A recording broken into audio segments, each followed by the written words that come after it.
इस वीडियो में हम देखेंगे कि विंडोज़ के अंदर और लिनक्स के अंदर फाइल परमिशंस कैसे काम करती हैं, हम कैसे फाइल के परमिशंस को चेंज कर सकते हैं, अलग अलग तरह की परमिशंस होती हैं, वो सारी चीज़ें हम इस वीडियो में अच्छे से समझेंगे। यहाँ पर मैं एक फ़ाइल क्रिएट करता हूँ, कुछ भी ABC ऐसे ही ABC नाम से फाइल क्रिएट कर लिया। इसका कोई एक्सटेंशन नहीं है, कुछ भी नहीं है। मैं यहाँ पर मैं चाहूँ तो कुछ भी लिख सकता हूँ। हाय मैंने यहाँ पर लिख दिया है। अब हम इसको चल के देखते हैं कि इसकी फ़ाइल की परमिशंस क्या क्या हैं। तो विंडोज़ के अंदर फाइल परमिशंस देखने के लिए हम इस पर राइट क्लिक करेंगे और हम यहाँ पर रिवील इन फाइल एक्सप्लोरर करेंगे। हमारे फाइल एक्सप्लोरर के अंदर ये फाइल खुल जाएगी। इसका हमने कोई एक्सटेंशन नहीं दिया है। हमें यहाँ पे राइट क्लिक करना है और यहाँ पे प्रॉपर्टीज़ का ऑप्शन है।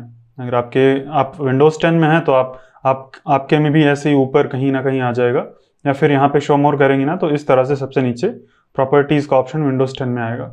यहाँ पर क्लिक कर देना है। यहाँ पर सिक्योरिटी टैब के अंदर जाना है। सिक्योरिटी टैब के अंदर अभी यहाँ पर सिस्टम सेलेक्टेड होगा। हम यहाँ पर अपना करंट यूज़र सेलेक्ट कर लेंगे। ये मेरा करंट यूज़र है। अब इस करंट यूज़र को क्या क्या परमिशंस हैं, ये एक तरह से फुल कंट्रोल है। बाय डिफ़ॉल्ट यहाँ पे अलाउ है फुल कंट्रोल, और उसके अंदर मॉडिफाई कर सकता है, रीड कर सकता है एंड एग्जीक्यूट कर सकता है। रीड एंड एग्जीक्यूट की परमिशन है यहाँ पे, और फिर रीड की अलग से भी है और राइट की परमिशन है। अभी हम क्या करते हैं ना, इसमें एडिट बटन पे क्लिक करते हैं। पहले हमारा ये सेलेक्टेड होना चाहिए, आपका जो भी करंट यूज़र है वो सेलेक्टेड होना चाहिए। फिर हमें यहाँ पे एडिट के ऊपर क्लिक करना है और फिर से हमें यहाँ पे करंट वाला यूज़र सेलेक्ट कर लेना है। ये शायद फर्स्ट टाइम सेलेक्ट करने की कोई ज़रूरत नहीं है। यहाँ पर जब हम आएंगे तो हम ये फर्स्ट अपना यूज़र सेलेक्ट कर लेंगे और फिर हम यहाँ पे मान लो हम राइट को डिनाई कर देते हैं। राइट के सामने डिनाई का ऑप्शन है, ये करके हम अप्लाई करके ओके कर देंगे। ओके अभी आप देखना, अब अगर हम इस फाइल के अंदर जाते हैं, अगर मैं कुछ भी लिखता हूँ तो ये देखो, ये बता रहा है कि ये परमिशन इनसफिशिएंट, इसके अंदर हम राइट नहीं कर सकते हैं। और रीट्राई एज एडमिन, यहाँ पर रीट्राई एज एडमिन का बटन है। अगर हम इस पर क्लिक करें तो ये मेन्यू खुल के आएगा, येस और नो पूछेगा। अगर हम इस पर भी क्लिक कर दें तो भी ये सेव नहीं हुआ। मैंने यस पे क्लिक किया था, आपको ब्लैक विंडो दिख रही होगी क्योंकि वाला स्क्रीन रिकॉर्ड नहीं होता है, लेकिन मैंने यस के ऊपर क्लिक किया था। ये बोल रहा है फिर भी कि failed to save, user did not grant permission. आप कितनी भी बार रीट्राई करें, यस करें, ये सेव नहीं होगा क्योंकि हमने परमिशन इसकी चेंज कर दी है। अगर हमें इसको राइटेबल बनाना है तो हमें क्या करना होगा, यहाँ से हमें एडिट करना होगा और इस यूज़र के लिए ये यूज़र सेलेक्ट कर लेना। सिस्टम को सेलेक्ट करेंगे तो सब सिस्टम को सारी की परमिशन है, कुछ भी डिनाइड नहीं है। अपना यूज़र सेलेक्ट करना है, ये करके ओके कर देना है। अब अगर हम देखें तो हम यहाँ पे सेव कर पाएंगे। अगर मैं कंट्रोल एस प्रेस करूँ तो वहाँ पे जो डॉट आ रहा था वो हट गया है। तो इस तरह से हम परमिशन चेंज कर सकते हैं। अभी मैंने राइट की चेंज की थी, अब मैं रीड की चेंज करता हूँ। आप देखना क्या होगा, मैं यहाँ पे इस यूज़र के लिए रीड की परमिशन चेंज कर देता हूँ और अप्लाई करके ओके। अभी ये फाइल बाय डिफ़ॉल्ट ओपन थी पहले से ही, इसीलिए ये ओपन है, अभी तो कोई दिक्कत नहीं। लेकिन अगर मैं बंद करके इसको दोबारा से ओपन करूँ तो ये देखो, इसके अंदर का कंटेंट एक तो हमें नहीं दिख रहा है। उसके अंदर मैंने हाय लिखा था, हाय यहाँ पे दिख नहीं रहा है और ये बोल रहा है कि unable to read file, no permissions. तो इसको परमिशन नहीं है, इसीलिए ये रीड नहीं कर पा रहा है। अगर हम ओके कर देते हैं तो भी ये वहाँ वही एरर यहाँ पे भी दिख रही है कि परमिशन नहीं है, ये रीड नहीं कर पा रहा है। तो इस तरह से हम विंडोज़ के अंदर परमिशन चेंज कर सकते हैं। और अभी इसके पास अभी रीड की परमिशन नहीं है लेकिन राइट की परमिशन है। अब आप सोच रहे होंगे कि रीड की परमिशन नहीं है लेकिन राइट की परमिशन है। यहाँ पे देखो, रीड की परमिशन डिनाइड है, राइट की परमिशन अलाउ है, मतलब राइट के सामने डिनाई वाला चेक नहीं है। तो ये कैसे पॉसिबल है, ये कैसे पॉसिबल हो सकता है कि कोई भी फाइल अगर हम रीड ना कर पाएँ तो उसमें राइट कैसे कर सकते हैं। तो हाँ, हम UI से तो राइट नहीं कर सकते हैं, अपना VS कोड एडिटर यूज़ करके हम उसमें राइट नहीं कर सकते हैं, लेकिन टर्मिनल का यूज़ करके हम राइट कर सकते हैं। इसीलिए कहा जाता है कि टर्मिनल बहुत ही पावरफुल होता है। अब मैं आपको इस फाइल के अंदर राइट करके दिखाता हूँ टर्मिनल का यूज़ करके। कैसे हम राइट करेंगे, हम लिखेंगे एको, उस फाइल के अंदर हाय लिखा था। अब हाय के आगे मैं कुछ लिखता हूँ, मैं यहाँ पे डबल एरो नहीं, पहले तो मैं जो लिखना है वो लिखूंगा। मैं यहाँ पे अनुराग एक डबल कोट के अंदर मैं लिख देता हूँ अनुराग सिंह। अगर डबल कोट नहीं लगाता तो भी ये चलता। डबल एरो लिखूंगा और इसके अंदर मैं लिखूंगा \n यानी कि न्यू लाइन। न्यू लाइन के अंदर हमें क्या लिखना है? अरे अरे नहीं नहीं नहीं नहीं नहीं यहाँ पर नहीं, यहाँ पर तो हमें फाइल का नेम देना है। हमें यहाँ पर \n लगाना है। जो भी हमें लिखना है ना उस फाइल के अंदर वो हमें एको के जस्ट बाद लिखना है। यहाँ पे तुम्हें फाइल का नेम देना है ABC। ये कर दिया मैंने। अब इसके अंदर लिख गया है जो हमने यहाँ पे टाइप किया है ना, एको अनुराग सिंह, तो हाय पहले से लिखा था। अब न्यू लाइन के अंदर अनुराग सिंह लिख के आ गया होगा। अब हम इसको तभी देख पाएंगे जो हम इसको रीड परमिशन दें। तो चलो रीड परमिशन देते हैं इसको। ये डबल क्लिक करके अगर हम ओपन करें यहाँ पे नोटपैड के अंदर भी, मैं इसको डबल क्लिक करके ओपन कर रहा हूँ तो देखिए ये नोटपैड के अंदर भी नहीं ओपन हो रहा। You do not have permission to open this file. Okay करके हम बंद कर देते हैं। ये वो वाली फाइल नहीं ओपन हुई है, ये दूसरी फाइल ओपन हो गई है। तो हम इसका परमिशन पहले चेंज करेंगे। Right click, properties, security tab, यहाँ पर हम इसकी रीड परमिशन को ग्रांट कर देंगे। ये डिनाई को अनटिक करके ओके ओके बस। अभी अगर हम इसको एक बार बंद करके, या फिर यहाँ पे रीट्राई का बटन होगा शायद, ट्राई अगेन, इस पे अगर हम क्लिक करते हैं तो देखो खुल गया। अब ये तो \n एज इट इज आ गया है, लेकिन लिख गया है जो भी हमने लिखा था और ये न्यू लाइन में आया है। अब ये एग्जैक्टली ये \n कैसे हमें दिख रहा है, इसको दिखना नहीं चाहिए। इसको आप देख के इसको फिक्स कर लेना कि यहाँ पे ऐसे \n किस तरह से लिखें कि ये यहाँ पर फाइल में ना दिखे, बस केवल न्यू लाइन रहे। तो ये आपका एक तरह से टास्क है, आप उसको टास्क की तरह समझ के ऐसा इंटर करवाना इसके अंदर कि यहाँ पर \n दिखे ना, यूजर को विजिबल ना हो, बस केवल न्यू लाइन रहे। मैं इसको यहाँ पर नहीं करूंगा, लेकिन आपने देखा एक फाइल जिसकी हमें रीड परमिशन नहीं थी, हम यहाँ पे VS कोड के अंदर ओपन भी नहीं कर पा रहे थे, लेकिन टर्मिनल से हमने उसके अंदर राइट कर दिया। तो टर्मिनल बहुत ही ज़्यादा पावरफुल होता है, इसीलिए बोलते हैं कि टर्मिनल बहुत ही ज़्यादा पावरफुल होता है। अब जैसे हमने कुछ टेक्स्ट लिखा तो VS कोड ने रिकॉग्नाइज कर लिया कि एक टेक्स्ट फाइल है, तो इसने अपने आप इसको आइकन दे दिया है, टेक्स्ट का आइकन दे दिया है। अभी एक फाइल मैं और बनाता हूँ, इसका नाम दे देता हूँ XYZ। ऐसी फाइल बनाई है मैंने। तो विंडोज़ के अंदर जब भी हम फाइल बनाते हैं बाय डिफ़ॉल्ट उसको देखो 3 तरह की परमिशंस होती हैं। विंडोज़ में थोड़ा सा अलग होता है, लेकिन हमें मेनली 3 तरह की परमिशन समझनी है। वो ये है, सबसे पहली परमिशन रीड परमिशन, दूसरी क्या है राइट परमिशन, तीसरी क्या है एग्जीक्यूट परमिशन। तो ये 3 तरह की परमिशंस होती हैं, हमें यही 3 परमिशन सीखनी है। लेकिन विंडोज़ में क्या होता है ना, एग्जीक्यूट और रीड को एक ही साथ कंबाइन कर देते हैं वो लोग, जो कि सही नहीं है। हमें ऐसी परमिशंस नहीं चाहिए। जब हम अपना सर्वर डिप्लॉय करते हैं ना, तो यूनिक्स एनवायरनमेंट में डिप्लॉय करते हैं और वहाँ पे हम यूनिक्स वाला जो परमिशन सिस्टम होता है उसको यूज़ करते हैं। और यूनिक्स में ऐसे ही होता है, तीनों अलग अलग परमिशन सिस्टम होते हैं। जैसे अगर मैं यहाँ पे, जैसे अभी मैंने इसको क्रिएट किया है ये फाइल, अभी मैंने इसका परमिशन कुछ भी चेंज नहीं किया है। एक बार हमें इसमें आके देखते हैं, XYZ में राइट क्लिक करके प्रॉपर्टीज पे जाते हैं, सिक्योरिटी के अंदर जाते हैं, ये जो यूज़र है हम अपना यूज़र सेलेक्ट कर लेंगे और सारी परमिशंस जो हैं ये अलाउड हैं।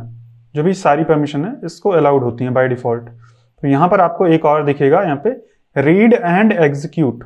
तो रीड और एग्जीक्यूट की परमिशन दोनों एक साथ यहाँ पे क्लब्ड होती हैं। अगर हमें केवल ऐसा चाहिए कि हमें एग्जीक्यूट की परमिशन देनी है लेकिन रीड की नहीं देनी है, तो इसमें विंडोज़ ऑपरेटिंग सिस्टम में ऐसा पॉसिबल नहीं होता है।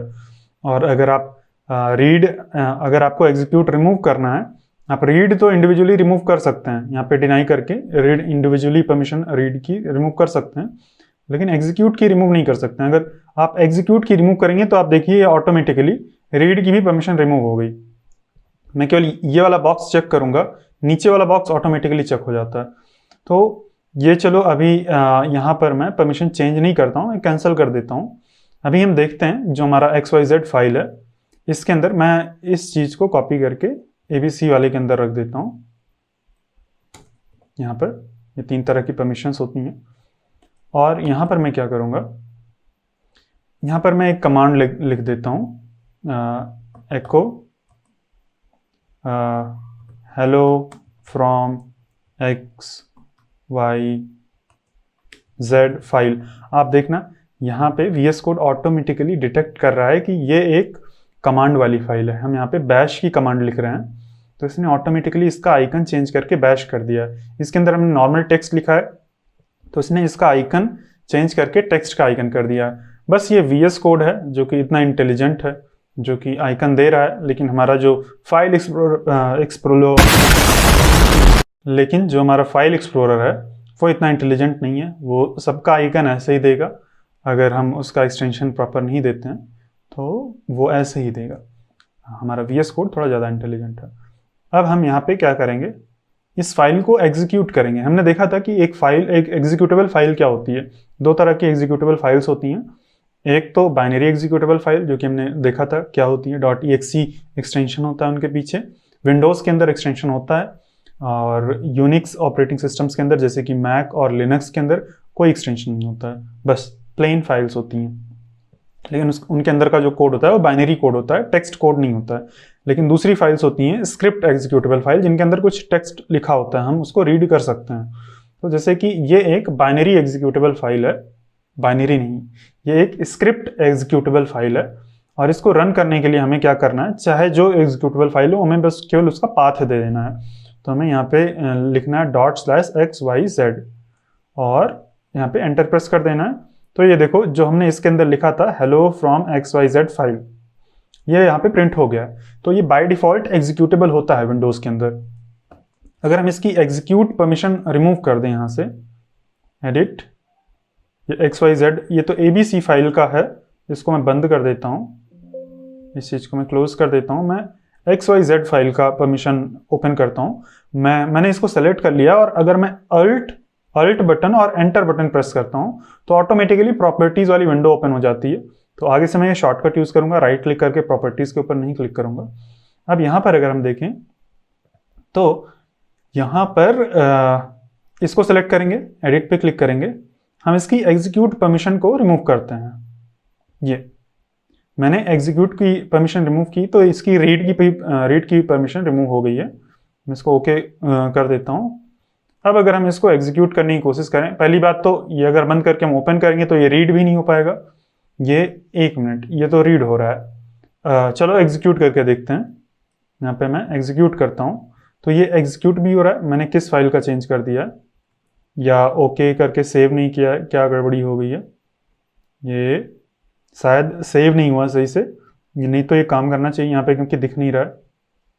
फिर से करता हूँ, मैंने सिस्टम की कर दी है, मैंने अपनी करंट यूज़र की नहीं की है, ये दिक्कत थी। तो हमें इस अनुराग वाले यूज़र को सेलेक्ट कर लेना है और इसकी रीड एंड एग्जीक्यूट, इसको हमें अनचेक कर देना है, मतलब डिनाई कर देना है। अब हमें ओके करना है। ये अभी सही से काम करेगा। ये अगर हम इसको ओपन करेंगे तो ओपन भी नहीं होगा, ये देखो ओपन करने पे एरर आ गई है। और एग्जीक्यूट अगर हम करेंगे तो एग्जीक्यूट भी नहीं होगा, परमिशन डिनाइड।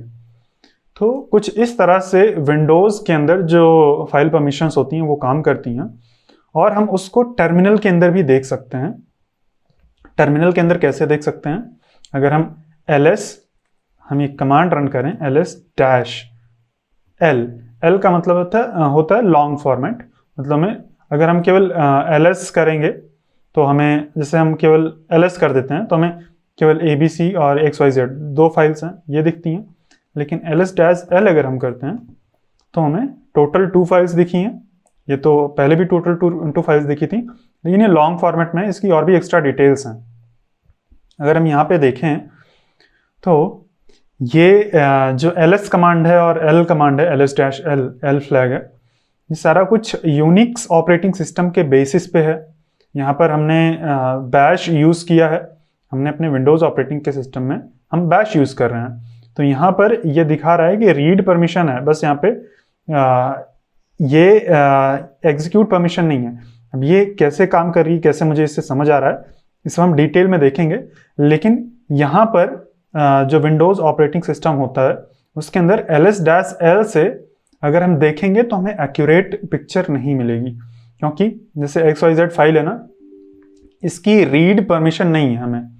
लेकिन फिर भी यहाँ पर जो R आपको दिख रहा है ना, ये R दिख रहा है, ये R दिख रहा है, ये R दिख रहा है, ये R का मतलब रीड रीड रीड होता है, रीड एंड राइट, और W का मतलब होता है राइट। तो ये R दिख रहा है लेकिन ये एक्यूरेट नहीं है, क्योंकि हम इस फाइल को रीड नहीं कर पा रहे हैं, फिर भी ये रीड परमिशन यहाँ पे दिखा रहा है। तो हमें इसको इस कमांड का यूज करके नहीं देखना है। अगर आप चाहें तो आप देख सकते हैं कि पावर शेल के अंदर पहली बात तो बैश नहीं यूज करना है, पावर शेल यूज करना है, क्योंकि पावर शेल जो होता है वो विंडोज का एक्चुअल टर्मिनल होता है।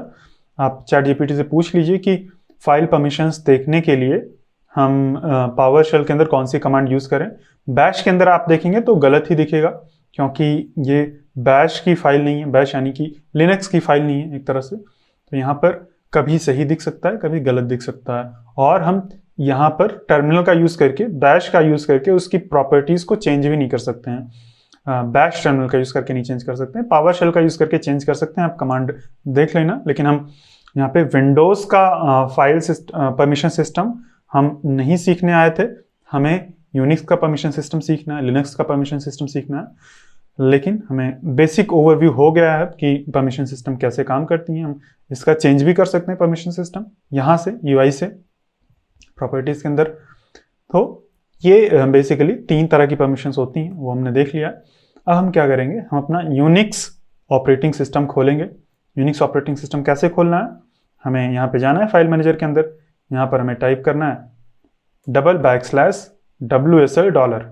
ये क्लिक करेंगे तो हमारा उबंटू वाला ये पूरा फोल्डर खुल जाएगा, ये ओपन हो रहा है। और यहाँ पर हमें होम फोल्डर के अंदर जाना है। होम के अंदर ये अनुराग यूज़र है, यहाँ पे मैं लर्निंग फोल्डर ओपन कर लूँ या कोई भी फोल्डर ओपन कर लूँ, और Node.js में सीख रहा हूँ। तो अभी मैं क्या करता हूँ, इसको एक सेक्शन 3 फोल्डर के अंदर डाल देता हूँ। और सेक्शन 3 के अंदर भी हमने ये चीज़ तब सीखा था जब हमने वो एग्जीक्यूटेबल फाइल्स क्या होती हैं, तो इसके पहले वाला एपिसोड नंबर था वो, मुझे याद नहीं है एपिसोड नंबर 12 शायद था। मैं देख लेता हूँ एक बार यहाँ पर, ये फाइल परमिशंस, तो वो 11 नंबर था, ये 11 नंबर वाला लेक्चर था।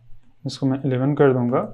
और व्हाट आर एग्जीक्यूटेबल फाइल्स, आप चाहें तो डैश से भी सेपरेट कर सकते हैं, मैंने यहाँ पे डैश टाइप नहीं किया है। और यहाँ पर मैं पेस्ट कर देता हूँ। ये कहीं तो ओपन है, ये बोल रहा है कहीं ओपन है, मैं ट्राई अगेन करता हूँ। तो कोई बात नहीं, मैं इसको स्किप कर देता हूँ। ये शायद सारी फाइल्स मूव हो गई हैं, वो कोई ऐसी कोई हिडन फाइल होगी जो कि नहीं मूव हुई है।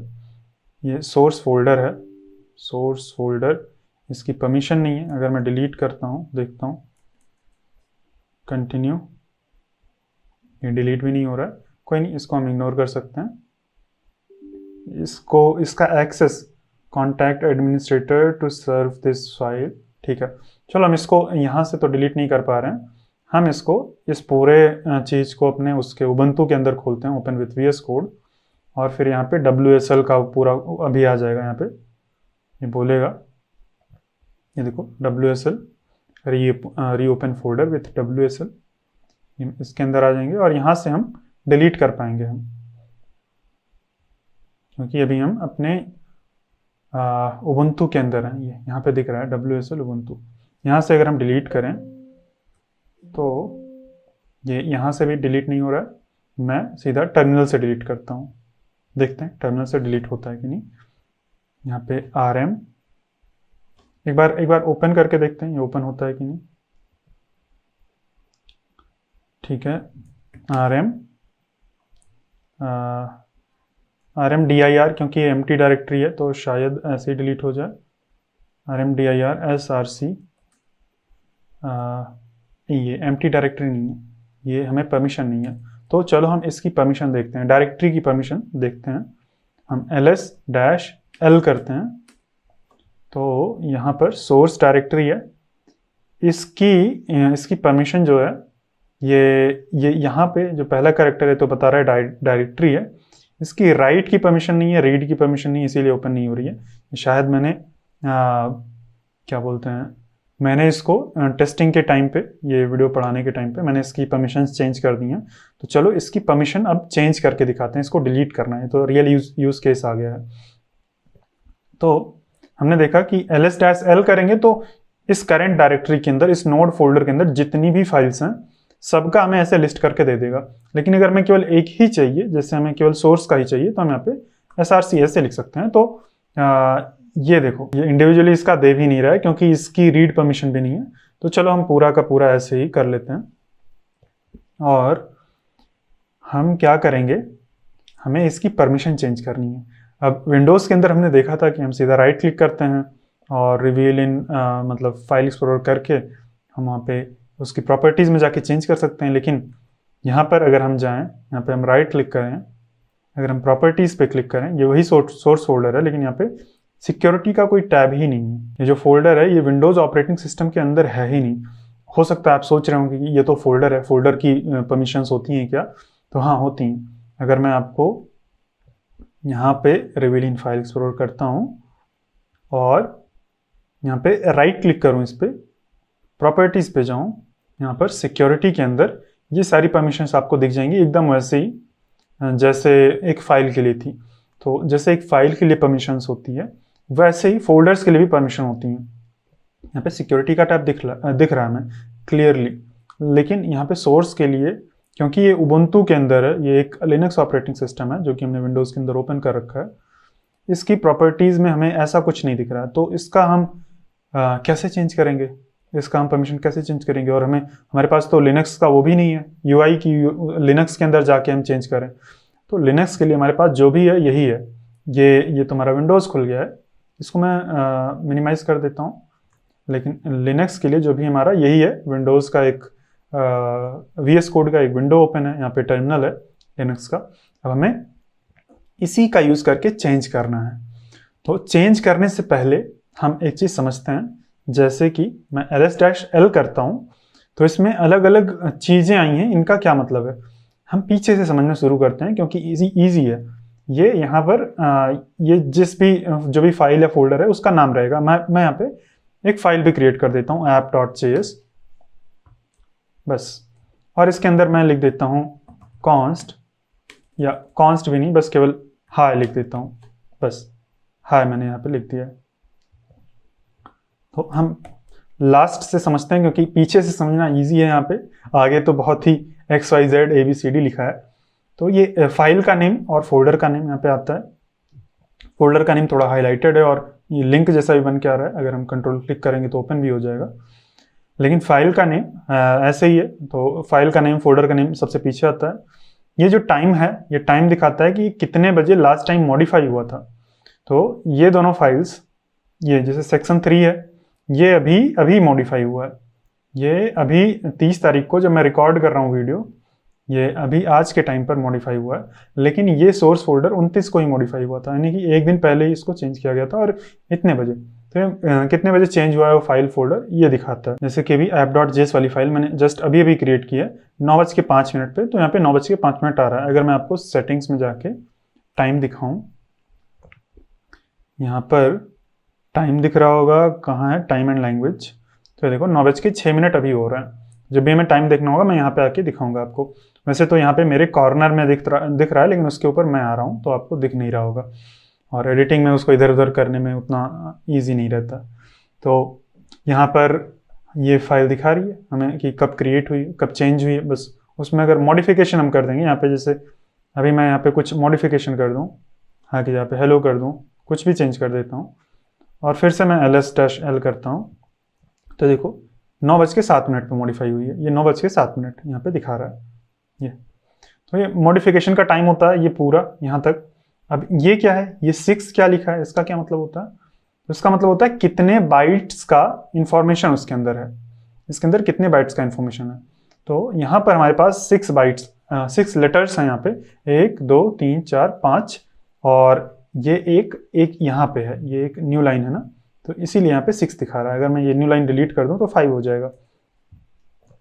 यहाँ पे अगर मैं दोबारा से करूं तो ये देखो 5 हो गया।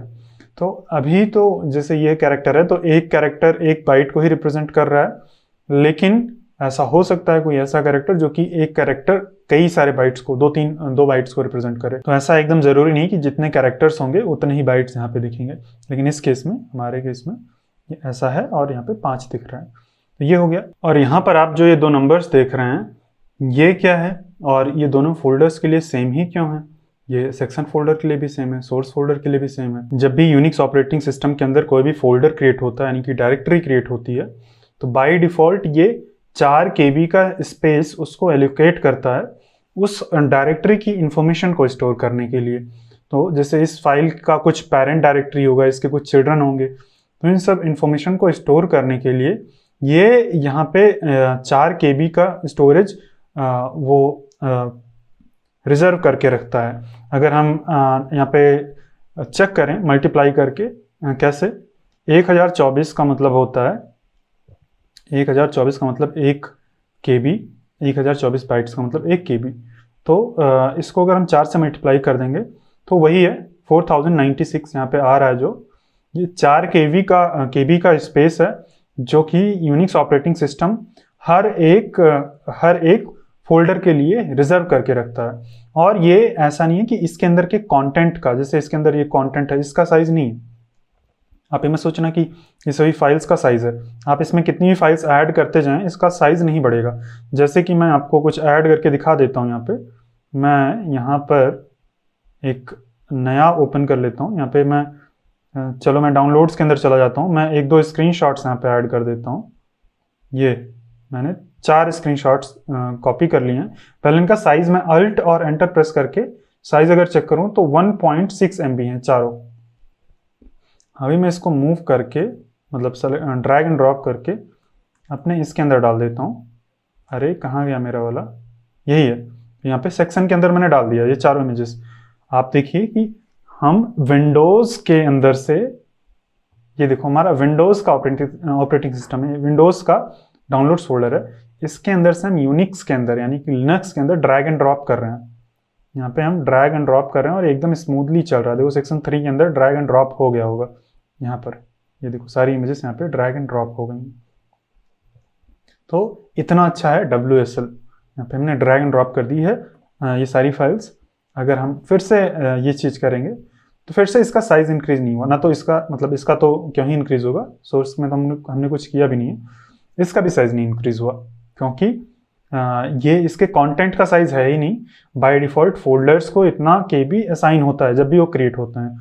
जो फाइल्स होते हैं उसमें 0 KB होता है, उसमें कुछ भी नहीं होता है, लेकिन फोल्डर्स को इतना KB असाइन होता है। वही नंबर हमें यहाँ पे दिख रहा है, मतलब इतना KB नहीं, इतना बाइट्स असाइन होता है जो कि 4 KB के इक्वल है। अब इसके बाद आता है हमारा नेक्स्ट चीज जो कि है यहाँ पे अनुराग। आपके सिस्टम में हो सकता है आपका नाम हो या कुछ और हो। तो ये क्या चीज होता है, इसको बोलते हैं ग्रुप।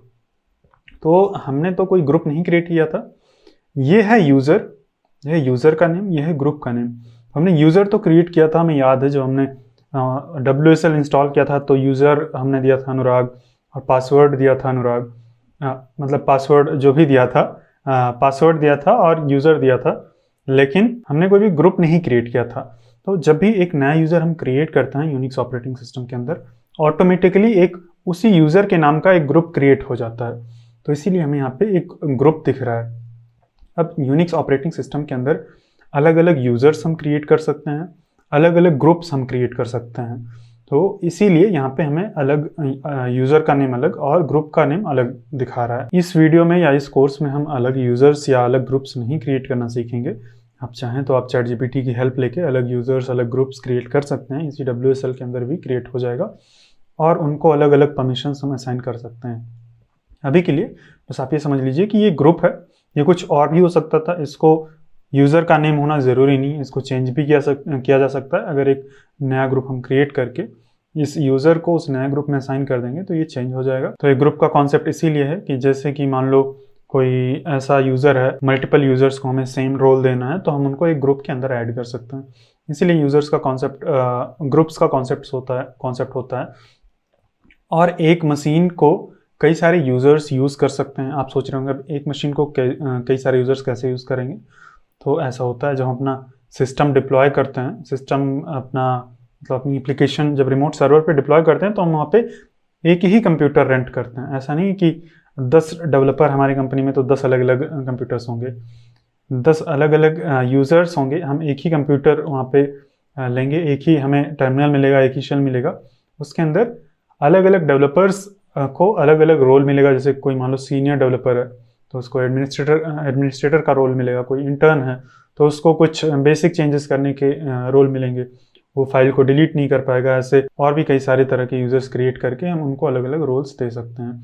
इसीलिए यूज़र्स का कॉन्सेप्ट होता है। और एक लैपटॉप को भी अलग अलग यूज़र्स यूज़ कर सकते हैं। जैसे विंडोज़ के अंदर हमने देखा है कि उसमें भी अलग अलग यूज़र्स हम क्रिएट कर सकते हैं, वैसे ही विंडोज़ के अंदर, यूनिक्स के अंदर यानी कि लिनक्स के अंदर और मैक के अंदर होता है। तो ये हो गया यूज़र्स, ये हो गया हमारा ग्रुप, ये हो गया हमारा साइज़, फाइल का साइज़, ये हो गया डायरेक्टरी का साइज़। और ये तभी इंक्रीज़ होगा जब इसके अंदर हम बहुत ज़्यादा डायरेक्टरीज क्रिएट कर लें या फिर कुछ और एक्स्ट्रा इन्फॉर्मेशन जब सिस्टम को स्टोर करनी होगी तभी ये इंक्रीज़ होगा, उसके कंटेंट के कारण इंक्रीज़ नहीं होगा। और फिर ये हो गया टाइम, किस टाइम पर मॉडिफाई किया गया था, ये हो गया उस फाइल का नेम। अब ये क्या चीज़ है, तो ये समझना उतना इम्पॉर्टेंट नहीं है। ये इसको बोलते हैं कि इस फोल्डर की या इस फाइल की हार्ड लिंक्स कितनी हैं। अब हार्ड लिंक्स क्या होती हैं, क्या काम होता है, उनको समझना हमें ज़रूरी नहीं है, लेकिन मैं आपको एक दिखा देता हूँ। जैसे app.js है, इसका हार्ड लिंक 1 दिखा रहा है, लेकिन अगर हम कमांड यूज़ करते हैं ln app.js और apps.js ये कर देता हूँ, तो यहाँ पे एक कॉपी बन गई होगी, लेकिन इसका एक हार्ड लिंक भी बन गया है। यहाँ पे अगर हम ये चीज़ करेंगे तो ये 2 हो गया है, ये देखो ये इंक्रीज होके 2 हो गया और इसका भी 2 हो गया जो नया क्रिएट हुआ है। तो इस तरह से हम हार्ड लिंक्स क्रिएट कर सकते हैं। क्या काम होता है, क्यों होता है, इसको हम इस वीडियो में नहीं देखेंगे। ये एकदम एग्जैक्टली कॉपी जैसा नहीं होता है, कुछ डिफरेंट होता है। अगर आप चाहें तो देख सकते हैं, मैंने बस ऐसे ही बता दिया कि ये क्या होता है। हार्ड लिंक्स होती हैं जिसको समझना ज़रूरी नहीं है, आप इसको इग्नोर कर सकते हैं, स्किप कर सकते हैं। बस आप इतना जानिए कि ये हार्ड लिंक्स होती हैं, उसकी कितनी कॉपीज़ हैं, एक तरह से लिंक्स हैं। अब सबसे इंपॉर्टेंट चीज़ जो है वो हम सबसे बाद में देख रहे हैं, ये क्या चीज़ है। तो ये जो भी चीज़ है, ये 3 कैटेगरीज में है। मतलब ये 4, एक तरह से हम बोल सकते हैं 4 चीज़ें हैं यहाँ पे। ये सबसे आगे अगर डैश आपको दिखता है, अगर आपको सबसे आगे डैश दिखता है तो इसका मतलब फाइल होता है। डैश का मतलब फाइल, जैसे कि app.js एक फाइल है तो यहाँ पे आपको डैश दिखेगा। बस सिंपल यही चीज़ है। ये डैश अलग चीज़ है, ठीक है, इसको नहीं देखना। बीच में डैश है उसका मतलब कुछ और होता होगा। फर्स्ट कैरेक्टर, यहाँ पर ये इतने कैरेक्टर्स जो मैंने सेलेक्ट किए हैं, मैं थोड़ा और जूम कर देता हूँ ताकि और अच्छे से आपको दिखे। हम यहाँ पर देखो, आपको दिख रहा होगा यहाँ पर इतने कैरेक्टर्स इकट्ठा हैं और इन सभी कैरेक्टर्स को हमें ब्रेक डाउन करके समझना है। ये टोटल 10 कैरेक्टर्स हैं। आप अगर गिनेंगे 1 2 3 4 5 6 7 8 9 10, तो ये टोटल 10 कैरेक्टर्स हैं। इसमें जो पहला कैरेक्टर है वो रिप्रेजेंट कर रहा है कि ये फाइल है या डायरेक्टरी है। अगर डायरेक्टरी है तो डी लिखा रहेगा, अगर फाइल है तो डैश लिखा रहेगा। इसके अलावा भी एक चीज हो सकता है जो कि होता है एल का मतलब होता है सिंबॉलिक लिंक, जो कि हमने बीच में देखा था कहीं, यहाँ पर हम नहीं देखेंगे और उसको समझने की जरूरत भी नहीं है। वो इंटरनली जो ऑपरेटिंग सिस्टम होता है उसको यूज करता है। तो हमारे काम का बस केवल डैश है। डैश का मतलब फाइल, यहाँ पे हमें फाइल दिख रही है app.js। डी का मतलब डायरेक्टरी हमें दिख रही है, ये एक डायरेक्टरी है, ये दूसरी डायरेक्टरी है, इसलिए यहाँ पे हमें डी दिख रहा है। ये बात समझ आ गई, ये इतना चीज क्लियर है। अब उसके बाद जो आता है वो सबसे कॉम्प्लिकेटेड चीज है। वो क्या है, ये 3 का ग्रुप होता है। ये 3 कैरेक्टर्स का ग्रुप अलग, ये 3 का मतलब अलग होता है और इन 3 का मतलब अलग होता है। ये चीज आपको ध्यान रखना। इसका मतलब अलग है, मतलब इसका मतलब अलग है और इसका मतलब अलग है।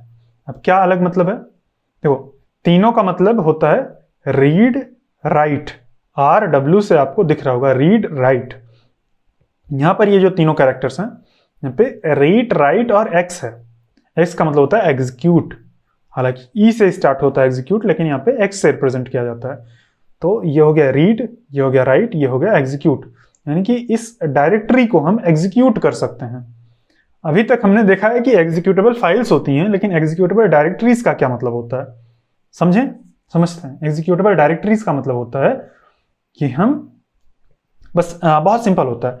एग्जीक्यूटेबल डायरेक्टरी का मतलब होता है कि हम उस डायरेक्टरी के अंदर CD कर सकें, बस इतना ही मतलब होता है।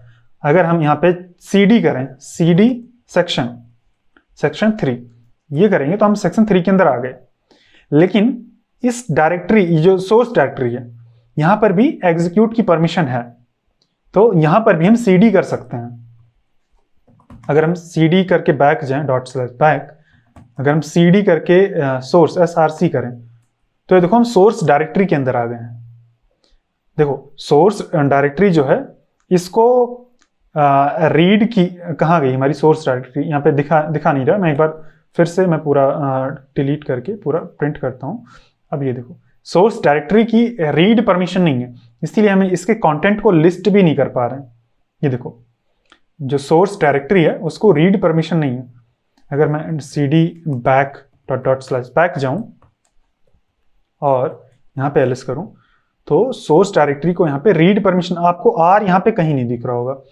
अब ये multiple r, multiple w, multiple x, इनका क्या मतलब होता है अभी 1 मिनट में देखते हैं। तो यहाँ पर हमें रीड की परमिशन नहीं है, इसको ना तो रीड की परमिशन है ना तो राइट की परमिशन है, इसको बस केवल एग्जीक्यूट की परमिशन है। अगर हम एग्जीक्यूट की परमिशन भी हटा दें इसकी, तो क्या होगा, तो हम इसके अंदर cd भी नहीं कर पाएंगे। कैसे हटाएंगे, आपको बस टाइप कर देना है chmod change mode -x src। हम ये बोल रहे हैं चेंज मोड कर दो, -x का मतलब है कि एग्जीक्यूट परमिशन जो है उसको रिमूव कर दो, माइनस का मतलब रिमूव करना होता है। और यहाँ पे सोर्स डायरेक्टरी की जो एग्जीक्यूट परमिशन उसको रिमूव करना है, ये कर दिया मैंने। अभी अगर मैं ls करता हूँ, ls करूँ, तो ये देखो ये कोई भी परमिशन इसको नहीं है, ना तो रीड की है, ना तो राइट की है, ना तो एग्जीक्यूट की है। अभी तक एग्जीक्यूट की परमिशन थी तो हम cd कर पा रहे थे, और यहाँ पे ये डायरेक्टरी है तो ये हमेशा दिखाएगा, इसको तो हम चेंज नहीं कर सकते हैं। तो अब अगर हम cd करते हैं src और एंटर करते हैं, तो ये देखो परमिशन डिनाइड, हम उसके अंदर cd भी नहीं कर सकते हैं। तो जो एक डायरेक्टरी होती है, अगर वो एग्जीक्यूटेबल है तभी हम उसके अंदर cd कर सकते हैं। cd यानी कि उसके अंदर उसको ओपन करके देख सकते हैं, मतलब उसका कंटेंट नहीं देख सकते हैं, लेकिन उसके अंदर कम से कम cd करके जा सकते हैं उसके अंदर। तो ये एग्जीक्यूटेबल परमिशन भी हमने हटा दी है। अब अगर हमें इसको परमिशन दोबारा से देनी है तो हम क्या करेंगे, यहाँ पर हमें माइनस की जगह प्लस कर देना है, बस सिंपल। तो एग्जीक्यूट की परमिशन ने प्लस कर दी सोर्स डायरेक्टरी के लिए। चेंज मोड, ये चेंज मोड होता है, यानी कि chmod कमांड बोलते हैं, या फिर चेंज मोड भी हम इसको बोल सकते हैं। अब अगर हम ls-l करें, तो देखो फिर से xx आ गया यहाँ पे, यानी कि इसकी एग्जीक्यूट परमिशन मिल गई है। अब ये 3 अलग अलग चीजें क्या हैं, इसका मतलब हम समझते हैं। तो मैं एक बार यहाँ पे फाइल वाला ओपन कर लेता हूँ ताकि फाइल्स हमें दिखती रहें, और मैं यहाँ पे करता हूँ ls-l, और यहाँ पे 3 चीजें हैं, मतलब 3 का ग्रुप मैंने बोला था ना, ये 3 का ग्रुप हो गया, ये 3 का ग्रुप हो गया, और ये 3 का ग्रुप हो गया। तो ये थोड़ा सा कंफ्यूजिंग होता है, थोड़ा सा कंफ्यूजिंग हो सकता है, लेकिन हमारे लिए कंफ्यूजिंग नहीं होगा, क्योंकि हमने समझ लिया है यूजर क्या होता है, ग्रुप क्या होता है। एक चीज हमें और समझना है, वो अभी हम समझेंगे। तो जो पहला 3 का ग्रुप होता है, वो इस करंट यूजर को, जो इस फाइल का ओनर है, जैसे कि अभी ये फाइल हमने क्रिएट की है, तो इस फाइल का ओनर ये है और ये करंट यूजर है। जैसे जब हम इसको प्रिंट करते हैं ना, तो ये दिखाता है कि इस फाइल का करंट यूजर कौन है, तो ये अनुराग है, ये अनुराग है, मतलब इस फाइल का ओनर एक तरह से बोल सकते हैं। तो इस फाइल का ओनर अनुराग है, और अनुराग इस ग्रुप को बिलोंग करता है, ये बताता है। तो यहाँ पर ये जो फर्स्ट 3 कैरेक्टर्स हैं, ये बोल रहा है कि अगर जो अनुराग यूजर है वो है, तो वो इस फाइल को रीड भी कर सकता है, राइट भी कर सकता है, एग्जीक्यूट भी कर सकता है, यानी कि उसके पास तीनों परमिशन है। हमने देखा था कि 3 तरह की परमिशन होती है, रीड, राइट और एग्जीक्यूट। तो अनुराग इन तीनों चीजों को कर सकता है। अगला 3 चीज क्या है, अगला 3 कैरेक्टर ये बोलता है कि जो अनुराग ग्रुप में होगा, यानी कि अगर अभिषेक नाम का लड़का, अगर उसके नाम का यहाँ पे एक अकाउंट क्रिएट किया जाए, और उसको बाय डिफॉल्ट उसका भी एक अभिषेक नाम से ग्रुप बनेगा, लेकिन उसको मैं अभिषेक वाले अनुराग वाले ग्रुप में भी ऐड कर दूं, तो वो क्या क्या कर सकता है इसमें, वो केवल रीड कर सकता है और एग्जीक्यूट कर सकता है इसको। वो इस सेक्शन फाइल को, जो सेक्शन नाम का फोल्डर है, एक सेकेंड,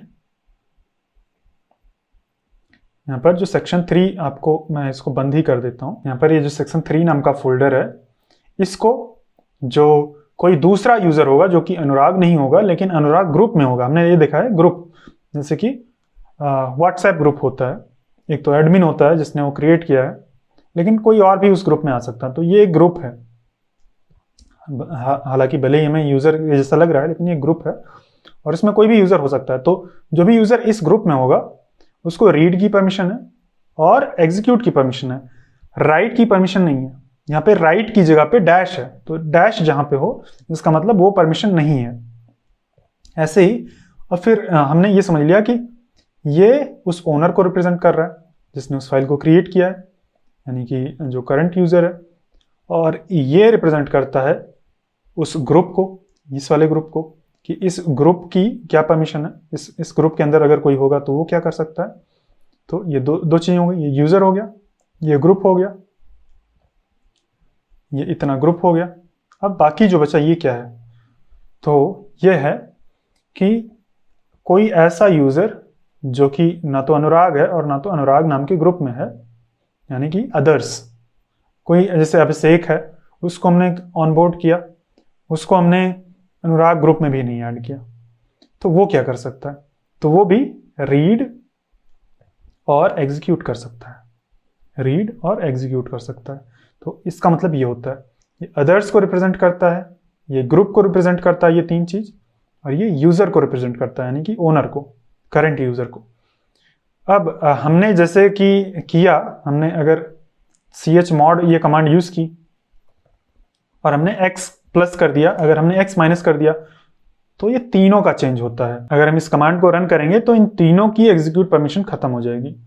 तो ना तो करंट यूजर चेंज कर पाएगा, ना तो उसके ग्रुप वाला कोई भी चेंज कर पाएगा, ना तो कोई एक्सटर्नल यूजर चेंज कर पाएगा। अगर हम इसको रन करें और चेक करें ये चीज, तो देखो तीनों की परमिशन गई, तीनों की, तीन का ग्रुप हमने देखा, तीनों की परमिशन चली गई।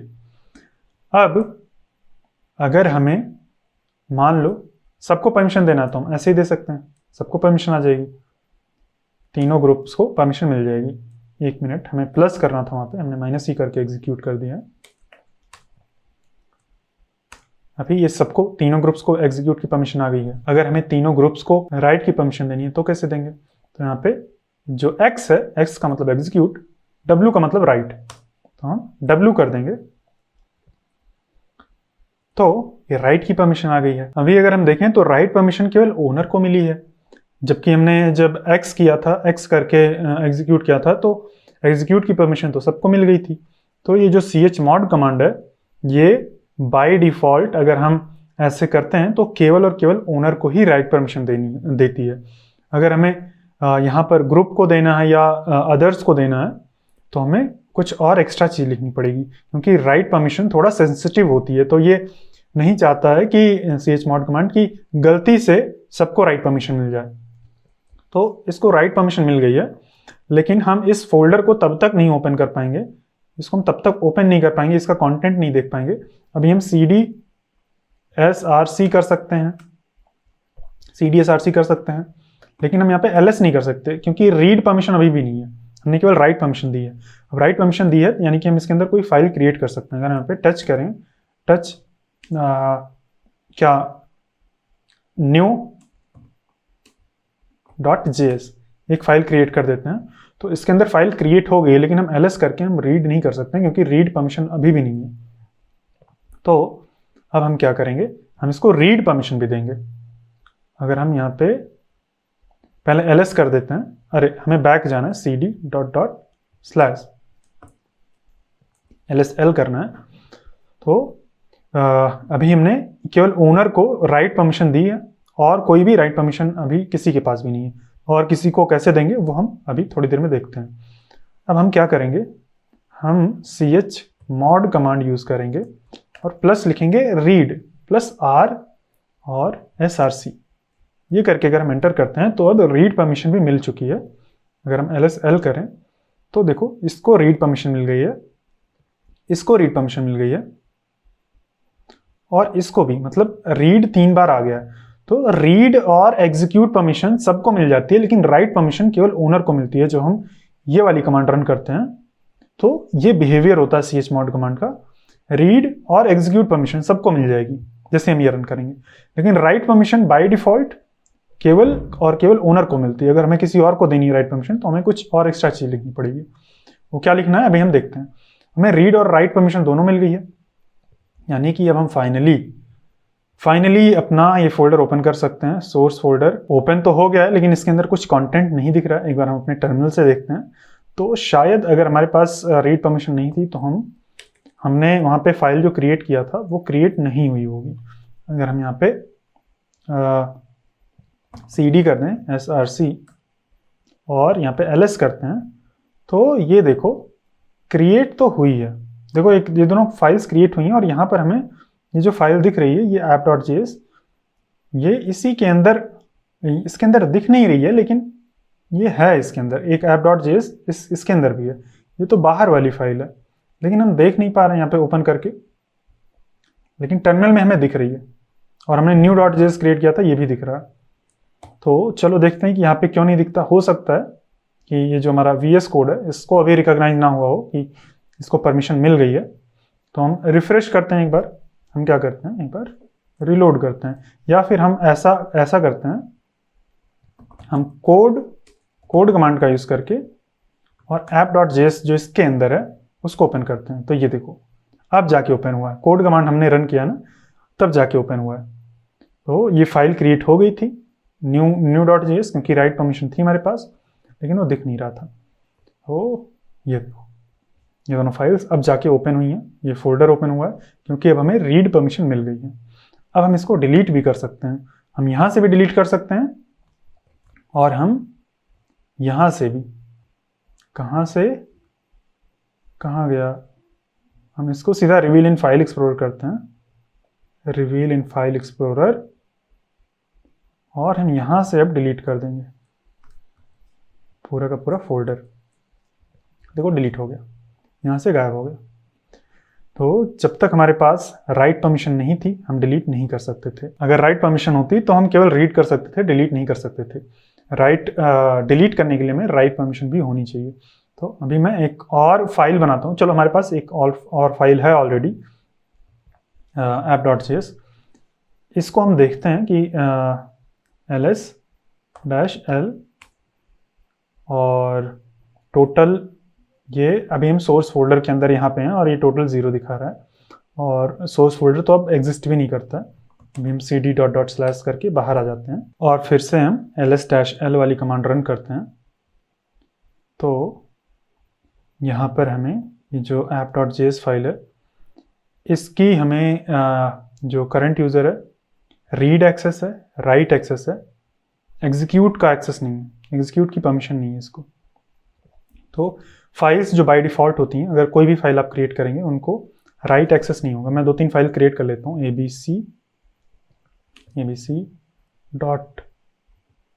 ab.html, app.css और command.sh फाइल भी हमने क्रिएट कर लिया। अगर हम इसका ls-l करते हैं तो जो .sh फाइल होती है ये एग्जीक्यूट करने के लिए होती है। यहाँ पे देखो कमांड जो sh हमने क्रिएट की है इसको हमें एग्जीक्यूट करना होता है, लेकिन बाय डिफ़ॉल्ट इसको भी एग्जीक्यूट परमिशन नहीं मिलती है। इसको भी नॉर्मल फाइल्स की तरह ही इसको भी रीड और राइट की परमिशन है, और जो ग्रुप है उसको केवल रीड और राइट, केवल रीड की परमिशन है, और अदर्स को भी केवल रीड की परमिशन है, और जो करंट यूज़र है उसको रीड और राइट दोनों की परमिशन है। और यही चीज़ command.sh के साथ भी है। ऐसा नहीं है कि कमांड फाइल हमने क्रिएट की है तो ऑटोमेटिकली उसको एग्जीक्यूट की परमिशन मिल जाएगी। अगर हमें यहाँ पे echo hello from command.sh, अगर हमें ये रन करवानी है, अगर हम जैसे ./command.sh अगर हम लिखेंगे तो परमिशन डिनाइड बता रहा है। अब हमें इसको एग्जीक्यूट परमिशन देनी है। आपको वीडियो पॉज करना है और आपको एग्जीक्यूट परमिशन देनी है इस फाइल को। ये आपका टास्क है। आप वीडियो पॉज करिए और करिए उसके बाद मैं करता हूँ। तो मैं उम्मीद करता हूँ आपने कर लिया होगा। chmod हमें लिखना है, ऐसे chmod नहीं लिखना है, chmod लिखना है। और फिर उसके बाद हमें +x लिखना है और हमें अपना फाइल का नेम देना है command.sh। ये लिख के अगर हम एंटर प्रेस कर देंगे तो हमें एग्जीक्यूट की परमिशन मिल जाएगी। अगर हम ls-l करेंगे तो ये देखो command.sh को ही केवल एग्जीक्यूट की परमिशन मिली है, और ये एग्जीक्यूट की परमिशन यहाँ पर भी मिल गई है, यहाँ पर भी मिल गई, यहाँ पर भी मिल गई है। मतलब यहाँ पर तीनों जगहों पे एग्जीक्यूट की परमिशन मिल गई है। ये देखो यहाँ पर और यहाँ पर। पहले केवल R था, इस ग्रुप में R था, अभी एग्जीक्यूट भी हो गया। तो ये एक हिस्सा है, ये जो कि रिप्रेजेंट करता है ग्रुप को, और ये दूसरा हिस्सा है जो कि रिप्रेजेंट करता है अदर्स को। तो अदर्स को भी एग्जीक्यूट की परमिशन मिल गई है। हमें तो केवल उसको देना था, अदर्स के साथ साथ हमें क्या बोलते हैं, हमें केवल उसको देना था मेन यूज़र को। लेकिन जब हम ये कमांड रन करते हैं ना तो सबको परमिशन मिल जाती है, जितने भी कैटेगरीज हैं सबको मिल जाती है। अगर हमें केवल ऐसा चाहिए कि हमें सारी फाइल्स का परमिशन ना दिखे, हम केवल command.sh के साथ काम कर रहे हैं, तो हम केवल उसका नाम दे सकते हैं और हमें उसी की इन्फॉर्मेशन दिखेगी। अब हमें इसकी एग्जीक्यूट परमिशन मिल गई है तो हम इसको रन कर सकते हैं। कैसे? /command। और अब अगर आप टैब प्रेस करेंगे तो ये सजेस्ट करेगा, ऑटोमेटिकली ये टाइप कर देगा और हम इसको रन कर सकते हैं। जब इसको एग्जीक्यूट परमिशन नहीं थी, अभी मैं इसकी एग्जीक्यूट परमिशन छीन लेता हूँ एक बार माइनस करके। अब अगर मैं /command करके टाइप करता हूँ, टैब अगर मैं प्रेस करता हूँ, मैं टैब बटन प्रेस कर रहा हूँ बार बार, लेकिन सजेशन नहीं आ रहा। और अगर हम इसको रन करेंगे command.sh तो ये परमिशन डिनाइड बताएगा। अगर मैं इसको ये एग्जीक्यूट की परमिशन दे देता हूँ और अब मैं लिखता हूँ /command.sh तो ये रन हो रहा है। अभी मैं अगर केवल कमांड टाइप करता हूँ तो ये इस तरह से नहीं चलेगा। केवल अगर हम कमांड टाइप करते हैं तो नहीं चलता है, या फिर command.sh भी अगर हम टाइप कर दें तो भी ये नहीं चल रहा है। ये command.sh कमांड नॉट फाउंड बोल रहा है, ये कमांड हमें नहीं मिल पाई है। और ये इसीलिए क्योंकि जब हम इस तरह से करते हैं ना तो ये अलग ढूंढने चला जाता है कि ये कोई इस नाम की कमांड एग्जिस्ट करती है कि नहीं। कहाँ ढूंढने जाता है वो सब हम नेक्स्ट वीडियो में देखेंगे। तो ये हमने देख लिया कि कैसे हमें एग्जीक्यूट परमिशन देनी है। अगर हम ls-l करते हैं तो ये देखो एग्जीक्यूट परमिशन हमने दे दी है, लेकिन हमें केवल इसी को देनी थी, अपने करंट यूज़र को। हमें ग्रुप को नहीं देनी थी ये एग्जीक्यूट की परमिशन। ये यहाँ पर जो ये x है इसको नहीं देना था और यहाँ पर भी नहीं देना था। तो ये चीज़ कैसे करेंगे? तो हम पहले अदर्स की परमिशन को रिमूव करते हैं। कैसे रिमूव करेंगे? हमें वही कमांड, सेम कमांड करनी है जो हमने देखा है अभी तक। ये सेम कमांड रहेगी, बस हमें यहाँ पे माइनस लगाना है। अगर हम माइनस लगा देते हैं तो सबकी कमांड, सबकी जो एग्जीक्यूट परमिशन है वो चली जाएगी। हमें केवल अदर्स की अगर मान लो रिमूव करनी है तो हमें यहाँ पे माइनस जो है उसके पहले में लिखना है ओ, बस ओ यानी कि अदर्स की एग्जीक्यूट परमिशन को माइनस कर दो। अदर्स माइनस एग्जीक्यूट मतलब अदर्स की एग्जीक्यूट परमिशन हटा देंगे। ये करके अगर हम ये करते हैं तो ये देखो केवल अदर्स की जो एग्जीक्यूट परमिशन थी, यहाँ पे x था ना इधर, वो चीज़ हट गया है। लेकिन ग्रुप का है, अगर हमें ग्रुप का भी हटाना है तो कैसे हटाएंगे? तो उसके लिए हमें लिखना है यहाँ पे ओ की जगह पे g। बहुत ही सिंपल है। अब देखना आप, अरे ये वाली कमांड में ls-l रन करनी है तो ये देखो यहाँ से x हट गया और यहाँ से तो पहले ही x हटा था ये। तो इस तरह से हम इंडिविजुअली रिमूव कर सकते हैं और इंडिविजुअली प्रोवाइड कर सकते हैं।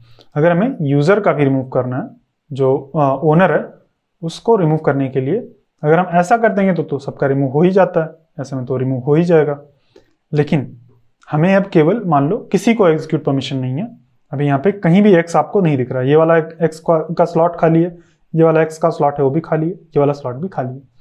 अब अगर हमें एग्जीक्यूट परमिशन प्रोवाइड करनी है केवल और केवल इसको, ओनर को प्रोवाइड करनी है, तो हम क्या करेंगे? यहाँ पर अगर हम सीधा प्लस लिख के ऐसे एग्जीक्यूट कर देंगे तो सबको एग्जीक्यूट परमिशन मिल जाएगी, हमने देखा है। हमें यहाँ पे लिखना है यू यानी कि यूज़र यानी कि करंट यूज़र जो कि इसका ओनर है, ओनर हम बोल सकते हैं इसको। तो ये करने से केवल और केवल उसको परमिशन जाएगी। यहाँ पे जो एग्जीक्यूट परमिशन आई है वो केवल और केवल ओनर को आई है, ओनर वाले जो सेक्शन था, ग्रुप था, उसी में आई है, ओनर वाले हिस्से में आई है, बाकी किसी को एग्जीक्यूट परमिशन नहीं मिली है। तो इस तरह से हम इंडिविजुअली अलग अलग परमिशन दे सकते हैं और रिमूव कर सकते हैं। और अभी ऐसे ही हमने देखा था कि राइट परमिशन केवल और केवल बाय डिफॉल्ट जब हम ऐसा रन करते हैं और राइट परमिशन हम इसको कर देते हैं, ये W यहाँ पे नहीं देना, ऐसा कर देते हैं जब, तो राइट परमिशन केवल और केवल इसको मिलती है। अगर हमें इन सबको राइट परमिशन देनी है, ग्रुप को यानी कि अदर्स को और इस अनुराग ग्रुप को देनी है, तो उसके लिए हमें क्या करना होगा, आप वीडियो को पॉज करिए और खुद से करिए, बहुत ही सिंपल है। ग्रुप को देने के लिए हमें G देना है, ये कर देंगे तो ग्रुप को मिल जाएगी। और अगर अदर्स को देना है तो हम यहाँ पे कॉमा लगा के O करके प्लस W ऐसा कर सकते हैं और इसको रन कर सकते हैं। तो हम दोनों को एक साथ दे सकते हैं, लेकिन हमें स्पेसिफाई करना पड़ेगा। अब अगर हम ये करते हैं तो ये देखो राइट की परमिशन दोनों को मिल गई। तो इस तरह से हम कॉमा लगा के स्पेसिफाई कर सकते हैं। आपको कोई भी सिंटैक्स याद करने की जरूरत नहीं, बस आपको ये पता होना चाहिए कि ऐसी चीज हो सकती है, ऐसा पॉसिबल है, ऐसा किया जा सकता है, परमिशन ऐड की जा सकती है, परमिशन रिमूव की जा सकती है।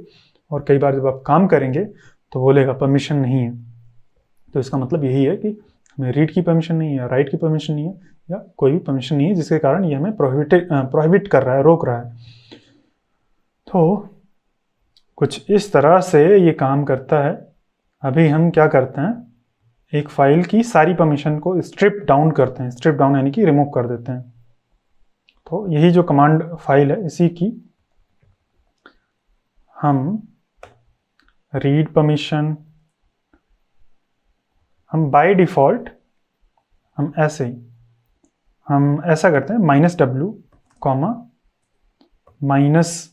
-X, -R, ये करके अगर हम एंटर प्रेस करें, R मतलब रीड, X मतलब एग्जीक्यूट, W मतलब क्या बोलते हैं, राइट। तो ये काम नहीं कर रहा है, मैंने बस ये गेस किया है कि क्या पता ये काम करता हो, इस तरह से नहीं किया। इसके लिए हमें स्पेसिफाई करना पड़ेगा, तो हम यहाँ पे U लगा देते हैं करंट यूजर के लिए। जब कॉमा लगाते हैं तो हमें ये चीज़ स्पेसिफाई करना पड़ता है। मैंने सोचा था क्या पता सबके लिए ऑटोमेटिकली काम कर जाए। अभी हम ls-l करते हैं तो जो करंट यूज़र है उसकी सारी परमिशन चली गई है, और उसकी परमिशन गई है। हमने क्या रिमूव किया है, हमने कौन कौन सी परमिशन रिमूव की है, राइट, एग्जीक्यूट और रीड। और किसकी रिमूव की है, करंट यूज़र की रिमूव की है। और इन सबको जो परमिशन थी पहले से, राइट परमिशन थी, वो राइट परमिशन ऑलरेडी है। शायद इनकी रीड परमिशन भी थी और रीड परमिशन भी चली गई है। क्या पता ऐसा होता हो कि जो उस ग्रुप का ओनर है उसकी परमिशन अगर चली गई तो उस ग्रुप का भी परमिशन चला जाएगा। एक बार मैं इसको प्रोवाइड करके देखता हूँ, ये करता हूँ प्लस और तो ये देखो यहाँ पे भी यहाँ पे राइट परमिशन है। अभी यहाँ पे इन लोगों के पास राइट परमिशन है। अभी मैं ग्रुप को राइट परमिशन के साथ साथ मैं रीड परमिशन भी देता हूँ। काम करता हूँ, यहाँ पे ग्रुप को भी सारी परमिशंस दे देते हैं। मैं कुछ टेस्ट कर रहा हूँ और फिर यहाँ पे मैं लिखूँगा ये। तो ये देखो जो यूज़र है नॉर्मल, उसको भी सारी परमिशंस हैं, ग्रुप को भी सारी परमिशंस हैं। अभी हम सबकी परमिशन, यूज़र की सारी परमिशन, जो ओनर है उसकी सारी परमिशंस को रिमूव कर रहे हैं। तो अब हम अगर देखें तो केवल यूज़र की ही सारी परमिशंस रिमूव हुई हैं, ग्रुप की सारी परमिशंस नहीं रिमूव हुई हैं। मैं बस यही टेस्ट करना चाह रहा था। वो पहले से ही केवल राइट परमिशन थी जो हमें दिख रहा था। तो हमने जो करंट यूज़र है उसकी सारी परमिशन छीन ली हैं, यानी कि जो हमने यहाँ पे लॉगिन किया है ये अब इस फाइल को चेंज नहीं कर सकता है। ये हमने चेंज किया लेकिन ये सेव नहीं होगा। यहाँ पे ओवरराइट की बटन आ रही है और यहाँ पर ये काम करेगा। विंडोज़ के अंदर काम नहीं करता था। यहाँ पे हम अगर ओवरराइट पे क्लिक कर देते हैं तो ये काम करता है, ये VS कोड ओवरराइट कर सकता है। अब ओवरराइट इसने किया है, यानी कि इसने बिहाइंड द सीन जो VS कोड है उसने कमांड रन की है, कौन सी, परमिशन प्रोवाइड करने वाली कमांड रन की है। अभी हमने देखा कि यहाँ पर जो फर्स्ट यूजर है उसको कोई भी परमिशन नहीं है, लेकिन ये रीड और राइट परमिशन प्रोवाइड कर देगा VS कोड ने। जब हमने ओवरराइट बटन क्लिक की ना, तो ये देखो केवल राइट परमिशन इसने प्रोवाइड की है, इसने रीड परमिशन नहीं प्रोवाइड किया। तो अगर हम इसको बंद करके ओपन करें तो ये देखो ओपन नहीं हो रहा। तो उसने राइट परमिशन, जब हमने ओवरराइट पे क्लिक किया था तो ऑटोमेटिकली उसने राइट परमिशन प्रोवाइड कर दी थी। तो अभी अगर हमें इसको रीड करना है तो हमें परमिशन प्रोवाइड करनी पड़ेगी। यहाँ पे हमें प्लस राइट परमिशन तो ऑलरेडी मिल चुकी है, इसको हटा सकते हैं। और एग्जीक्यूट परमिशन अगर हमें एग्जीक्यूट करना ही है तो हम इसको एग्जीक्यूट परमिशन भी प्रोवाइड कर देंगे। अरे मैं क्या कर रहा हूँ, हाँ, रीड और एग्जीक्यूट, यह है एग्जीक्यूट, यह है रीड, तो ये हम प्रोवाइड कर देंगे। अब हम इसको आराम से ओपन कर पाएंगे। और इट लुक्स लाइक जो हमने सेव किया था शायद वो काम नहीं किया था ओवरराइट, तो कोई बात नहीं। यहाँ पे उसने प्रोवाइड तो कर दिया था लेकिन सेव नहीं कर पाया था सही से, उसने राइट परमिशन प्रोवाइड कर दिया था।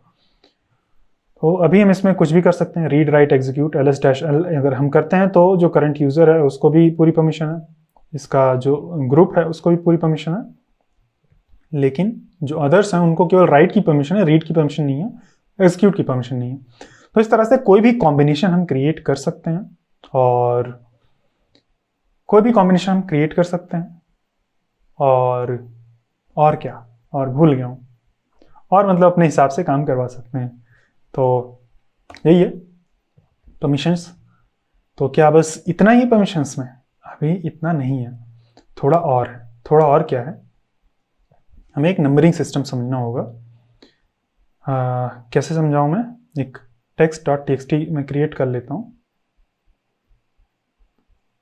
ये हमें सेक्शन 3 के अंदर सेक्शन लेक्चर नंबर 12 क्रिएट करके उसके अंदर समझाना था सारा, लेकिन सब मैंने बाहर ही समझा दिया। तो कोई बात नहीं, बाकी जो बचा चीज़ है वो भी बाहर ही समझा देता हूँ मैं। जो बाकी बची चीज़ है वो हमें ये समझना है। text.txt नाम की एक फाइल क्रिएट कर लेता हूँ बस समझाने के लिए। हमने ये देखा है कि रीड परमिशन होती है। अरे रीड, रिएक्ट लिखने की इतनी आदत हो गई कि मैं रिएक्ट लिख रहा हूँ, REA फिर CT आ गया ऑटोमेटिक। रीड, राइट और एग्जीक्यूट। यहाँ पर मैंने एक्स्ट्रा T लिख दिया है, इसको मैं रिमूव कर देता हूँ। और ये एरर मुझे दिखा नहीं रहा है, मुझे शायद वो एक्सटेंशन इंस्टॉल करना पड़ेगा। क्या नाम है उसका, code spell checker. Okay, install इन WSL। ये मेरे VS कोड में इंस्टॉल्ड है, लेकिन WSL में इसको अलग से इंस्टॉल करना पड़ेगा शायद। तो ये अभी एरर दे रहा है कि स्पेलिंग इनकरेक्ट है। हमने ये तीनों परमिशंस देखी हैं, और यही 3 परमिशंस होती हैं। इसको हम रिप्रेजेंट करते हैं R से, स्मॉल r से, है ना, आपने देखा। इसको हम रिप्रेजेंट करते हैं W से, इसको हम रिप्रेजेंट करते हैं X से। तो ये तीन कैरेक्टर्स होते हैं जिनका यूज़ करके हम रिप्रेजेंट करते हैं। लेकिन एक नंबर भी होता है जिनका यूज़ करके हम रिप्रेजेंट करते हैं इसको। वो क्या होता है, रीड को हम 4 नंबर से रिप्रेजेंट करते हैं, 4 से। और ये जो राइट है इसको हम 2 से रिप्रेजेंट करते हैं, और जो एग्जीक्यूट है इसको हम 1 से रिप्रेजेंट करते हैं। अब ये चीज़ हम कैसे देख सकते हैं, यहाँ पे तो RWX ये सारी चीज़ें तो दिखती हैं, ये सारी चीज़ें कैसे दिखेंगी? तो इसको हम कैसे देख सकते हैं, इसके लिए मैं आपको एक कमांड देता हूँ। यहाँ पर एक कमांड है जिसको मैं यूज़ करूँगा, मैं यहाँ पे पेस्ट कर देता हूँ। ये कमांड मुझे भी याद नहीं है, ऐसे ही मैंने ChatGPT से लिखवाई है कि इसका पूरा डिटेल, ये नंबरिंग कैसे देखना है। तो ये कमांड हम यहाँ पे रन कर सकते हैं, और ये हमें ये सारे नंबर्स लाके देगा। तो कैसे करेंगे, ये हमने इसको रन किया है। अब इसमें तो 644 ये आ रहा है, इसका मतलब क्या है, ये कैसे समझेंगे हम? तो देखो, ये जो हमारी app.js फाइल है इसका हमें ये भी दिख रहा है, ये जो हमने RWX वाला जो सिस्टम है वो वाला भी दिख रहा है, उसके साथ ये नंबरिंग वाला सिस्टम, दोनों चीज़ दिख रहा है। अब हमें इसको समझना है, और ये समझना बहुत इंपॉर्टेंट है। कई बार आपको यही दिखेगा कई बार आपको परमिशन के नाम पे यही मिलेगा। तो देखो, ये थोड़ा सा नीचे करता हूँ इसको। हमें ये समझना है कि रीड का मतलब 4, ठीक है, और राइट का मतलब 2। तो ये जो 3 का ग्रुप है, यहाँ पे देखो 3 3 का 3 ग्रुप है। एक ग्रुप ये, दूसरा ग्रुप ये, तीसरा ग्रुप ये 3 3 का 3 ग्रुप है। और यहाँ पे 3 नंबर्स हैं। तो जो फर्स्ट नंबर है, फर्स्ट नंबर जो A6 सेलेक्टेड है ना, वो रिप्रेजेंट करता है इस चीज को। तो ये 4, R का मतलब 4 और राइट का मतलब 2। ये जो राइट है इसका मतलब 2। ये तो 4 और 2 6। तो जो फर्स्ट हिस्सा है ये 6 को रिप्रेजेंट करता है, यानी कि यूजर को जो परमिशन है वो 6 है। 6 का मतलब 4 और 2 6, यानी कि उसको रीड की और राइट की परमिशन है। और फिर उसके बाद जो अगला 3 हिस्सा है, ये चीज, ये इस चीज को रिप्रेजेंट कर रहा है, यानी कि 4। ये 4 है यहाँ पे। अब ये 4, अब आपको समझ आ रहा होगा, यानी कि इसको रीड की परमिशन है तो ये बस 4 होगा। ऐसे ही इसको भी, ये वाला हिस्सा इस चीज को रिप्रेजेंट कर रहा है, तो ये 4 हो गया। सिंपल, बहुत ईजी है ना, समझ आ गया। अगर हम किसी दूसरी फाइल का देखें, जैसे कि हम इस command.sh का देखते हैं, यहाँ पे हमें ये पूरा ये चीज लिखना है और फिर हमें यहाँ पे लिखना है command.sh। ये करके एंटर करते हैं तो इसका नंबर अलग निकल के आ रहा है। अब आपको ये कैलकुलेट करना है कि नंबर कैसे निकल के आ रहा है अलग। तो RWX यानी कि 4 2 6 और 1 7, तो फर्स्ट नंबर 7 से रिप्रेजेंट हो रहा है। ये देखो, फिर से RWX यानी कि 4 और 2 और 1, 4 और 2 और 1, 4 2 6 और 1 7, ठीक है, ये हो गया। फिर उसके बाद ये 0, यहाँ पे 0 है, ये 0 है, बीच में राइट है, राइट को 2 से रिप्रेजेंट करते हैं, यहाँ पे लिखा है, तो ये 2 हो गया। तो ये सही है। दूसरे का, किसी और का देखते हैं। अब ये हमें बार बार इतनी लंबी कमांड ना लिखनी पड़े, तो इसको हम एक एलियस बना सकते हैं। मैं एलियस बनाना सीखा था, कैसे बनाएंगे। हम अपना कोड के अंदर, कैप्स लॉक ऑन हो गया, कोड के अंदर हम ओपन करेंगे, क्या ओपन करना है मैं भूल जाता हूँ, ये .bashrc,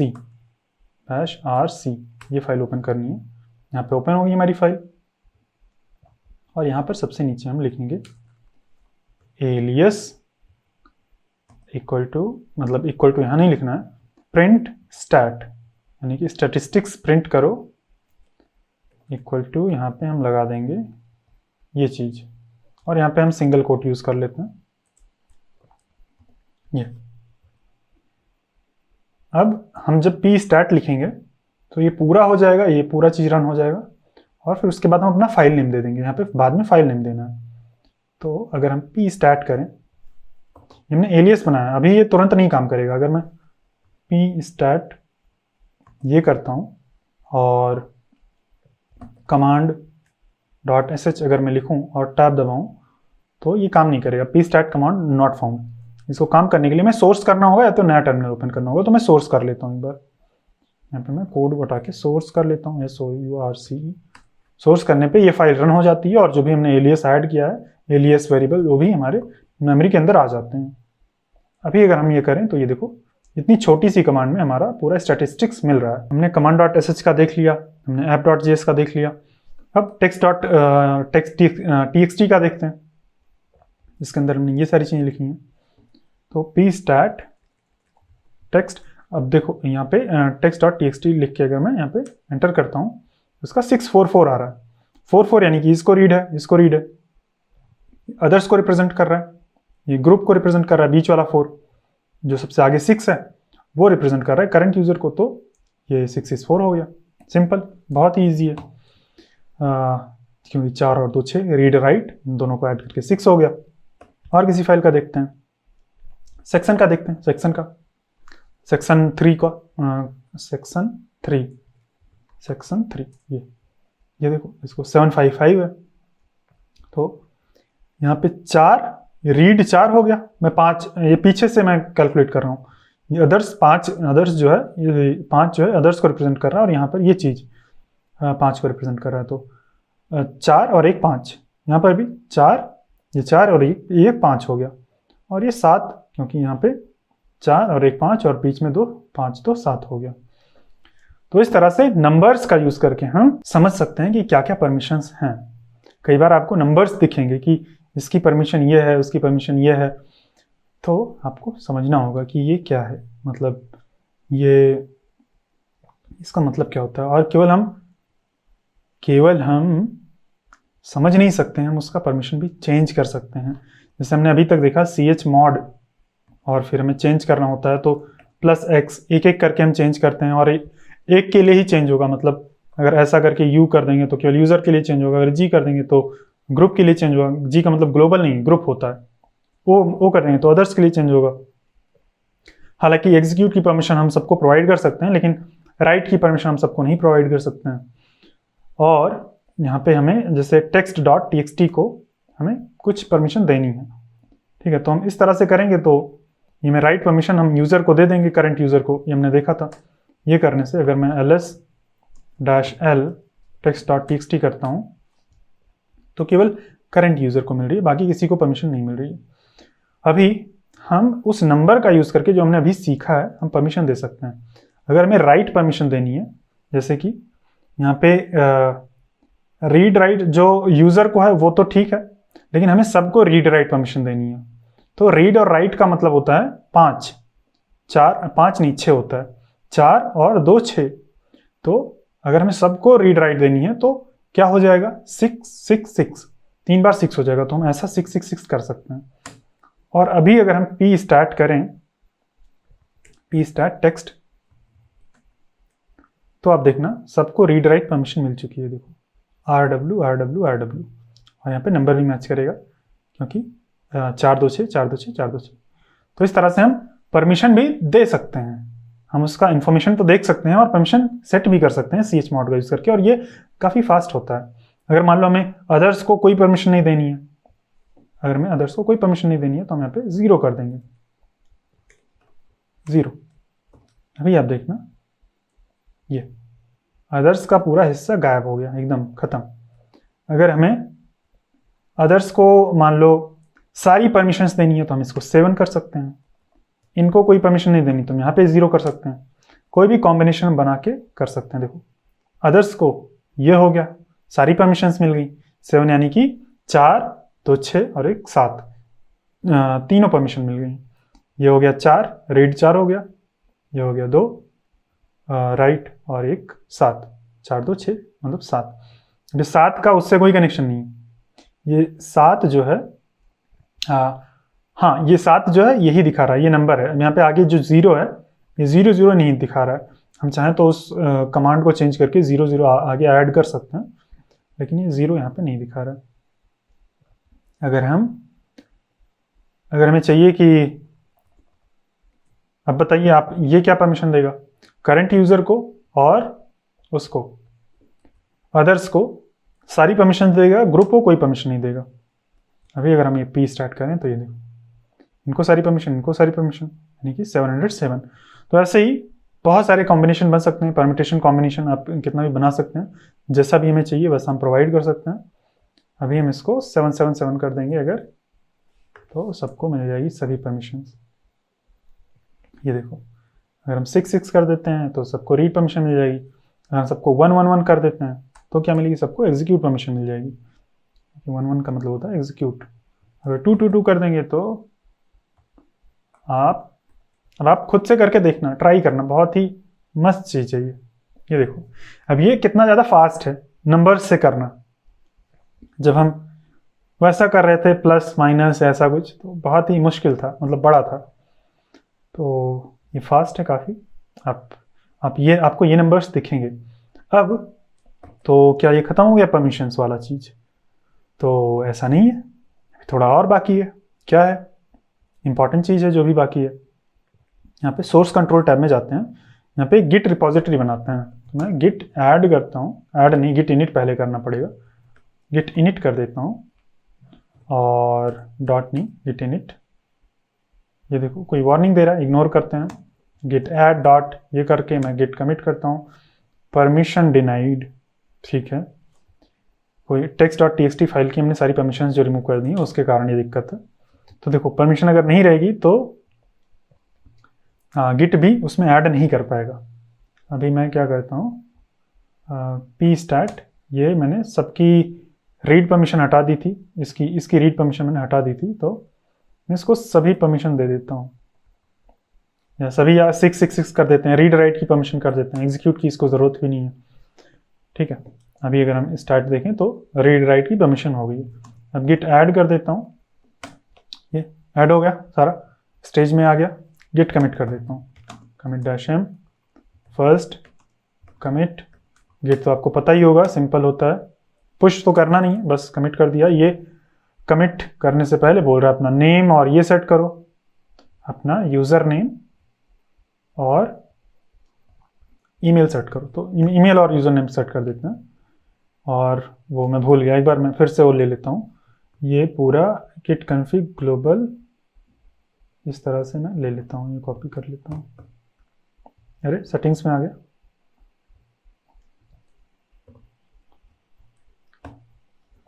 गिट कॉन्फ़िग अनुराग singbum@gmail.com, ये करके मैंने एंटर कर दिया। अभी मुझे नेम भी करना है, यहाँ पे मैं नेम कर दूंगा अनुराग सिंह, ये नेम भी हो गया। अब मैं कमिट कर सकता हूँ इसको, देखो कमिट हो गया, हमारे जो चेंजेस थे यहाँ पे सारे गायब हो गए। उसको पब्लिश करने की ज़रूरत नहीं है, मुझे आपको कुछ दिखाना है इसीलिए। तो जैसे कि अभी एक फाइल है, एक हमारी टेक्स्ट फाइल है, इसके अंदर मैं कुछ भी चेंज नहीं करता हूँ, सब कुछ एज इट इज़ है, बस मैं इसका परमिशन चेंज करता हूँ। मैंने इसकी परमिशन जो है, अगर हम पी स्टार्ट करेंगे तो ये है 666।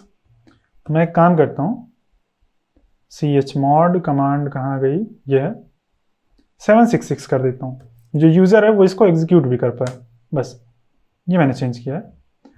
आप देखना यहाँ पे इस फाइल में चेंज आ गया है, यानी कि जो गिट होता है वो केवल फाइल के अंदर क्या चेंज हुआ ये नहीं देखता है, फाइल की परमिशंस को भी ट्रैक करता है। ये देखो, अभी अगर हम यहाँ पे डिफ ओपन कर लें, जो साइड बाय साइड डिफ दिखाता है ना, यहाँ पे डिफ वाला ओपन ही नहीं हो रहा है। अगर मैं यहाँ पे कुछ चेंज कर देता हूँ तो डिफ साइड बाय साइड, ये देखो अब जाके ओपन हुआ है। तो ये देखो डिफ वाला ओपन हुआ है, आपको दिख नहीं रहा होगा, बहुत छोटा छोटा दिख रहा होगा, लेकिन इसके अंदर का कंटेंट कुछ भी नहीं चेंज है, कोई भी कंटेंट चेंज नहीं है। तो क्या चेंज है कई बार आपको पता भी नहीं चलता है, और इंपॉर्टेंट चेंज होता है। यहाँ पे कहीं भी इंफॉर्मेशन हमें नहीं दिख रही है, ये देखो यहाँ पे हमें यूआई के अंदर कहीं भी इंफॉर्मेशन दिख नहीं रही है। क्या चेंज हुआ है, कैसे पता करेंगे? तो यहाँ पे परमिशन चेंज हो गई है, परमिशन हमने चेंज की है तो हमें पता है कि परमिशन चेंज की हमने, लेकिन हम इसका कैसे पता करेंगे? तो इसके लिए हम चैट जीपीटी से पूछते हैं, क्योंकि मुझे भी पता नहीं है कि कैसे देखना है इसको। मतलब मुझे ये पता है कि एक कमांड होती है, कमांड का यूज़ करके गिट की कमांड से हम चेक कर सकते हैं, वो कमांड मुझे याद नहीं है।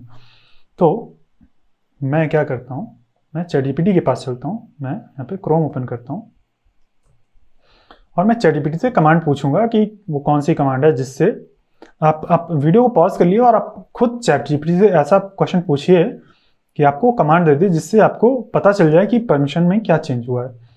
तो यहाँ पे मैं लिखूंगा in my git repository I have changed the permissions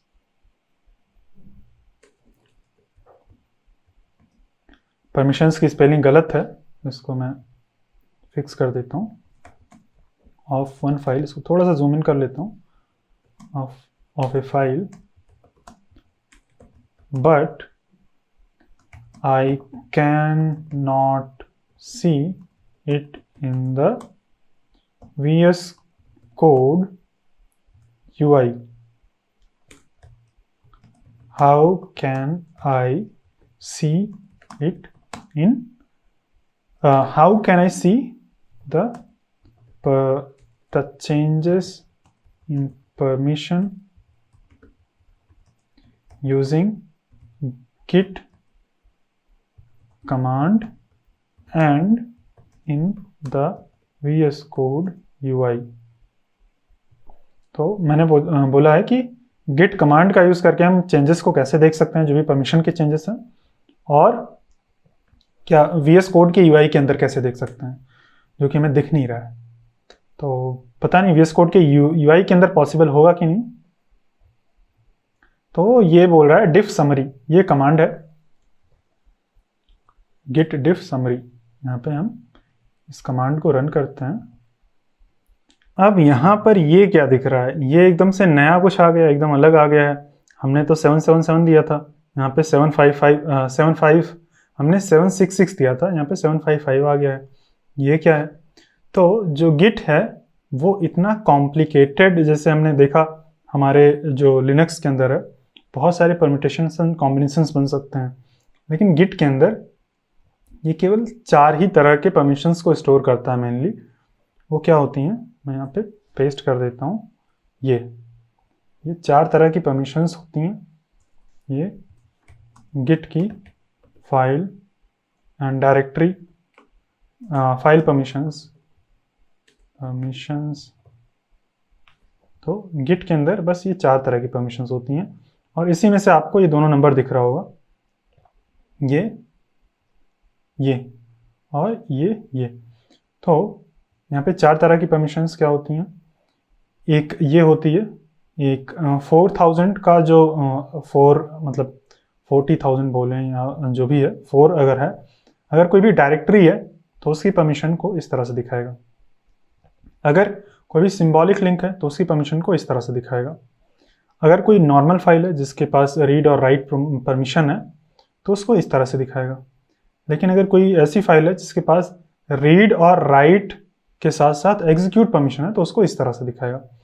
तो बस ये इतना ही इन्फॉर्मेशन ट्रैक करता है। आप सोच रहे होंगे अगर कोई ऐसी फाइल है जिसके पास राइट की परमिशन है, रीड की परमिशन नहीं है, तो उसको किस तरह से दिखाएगा। तो चलो हम करके देखते हैं। बेसिकली वो ट्रैक ही नहीं करेगा। हमने देखा था ना, एरर आ गई थी, वो ट्रैक ही नहीं करता है।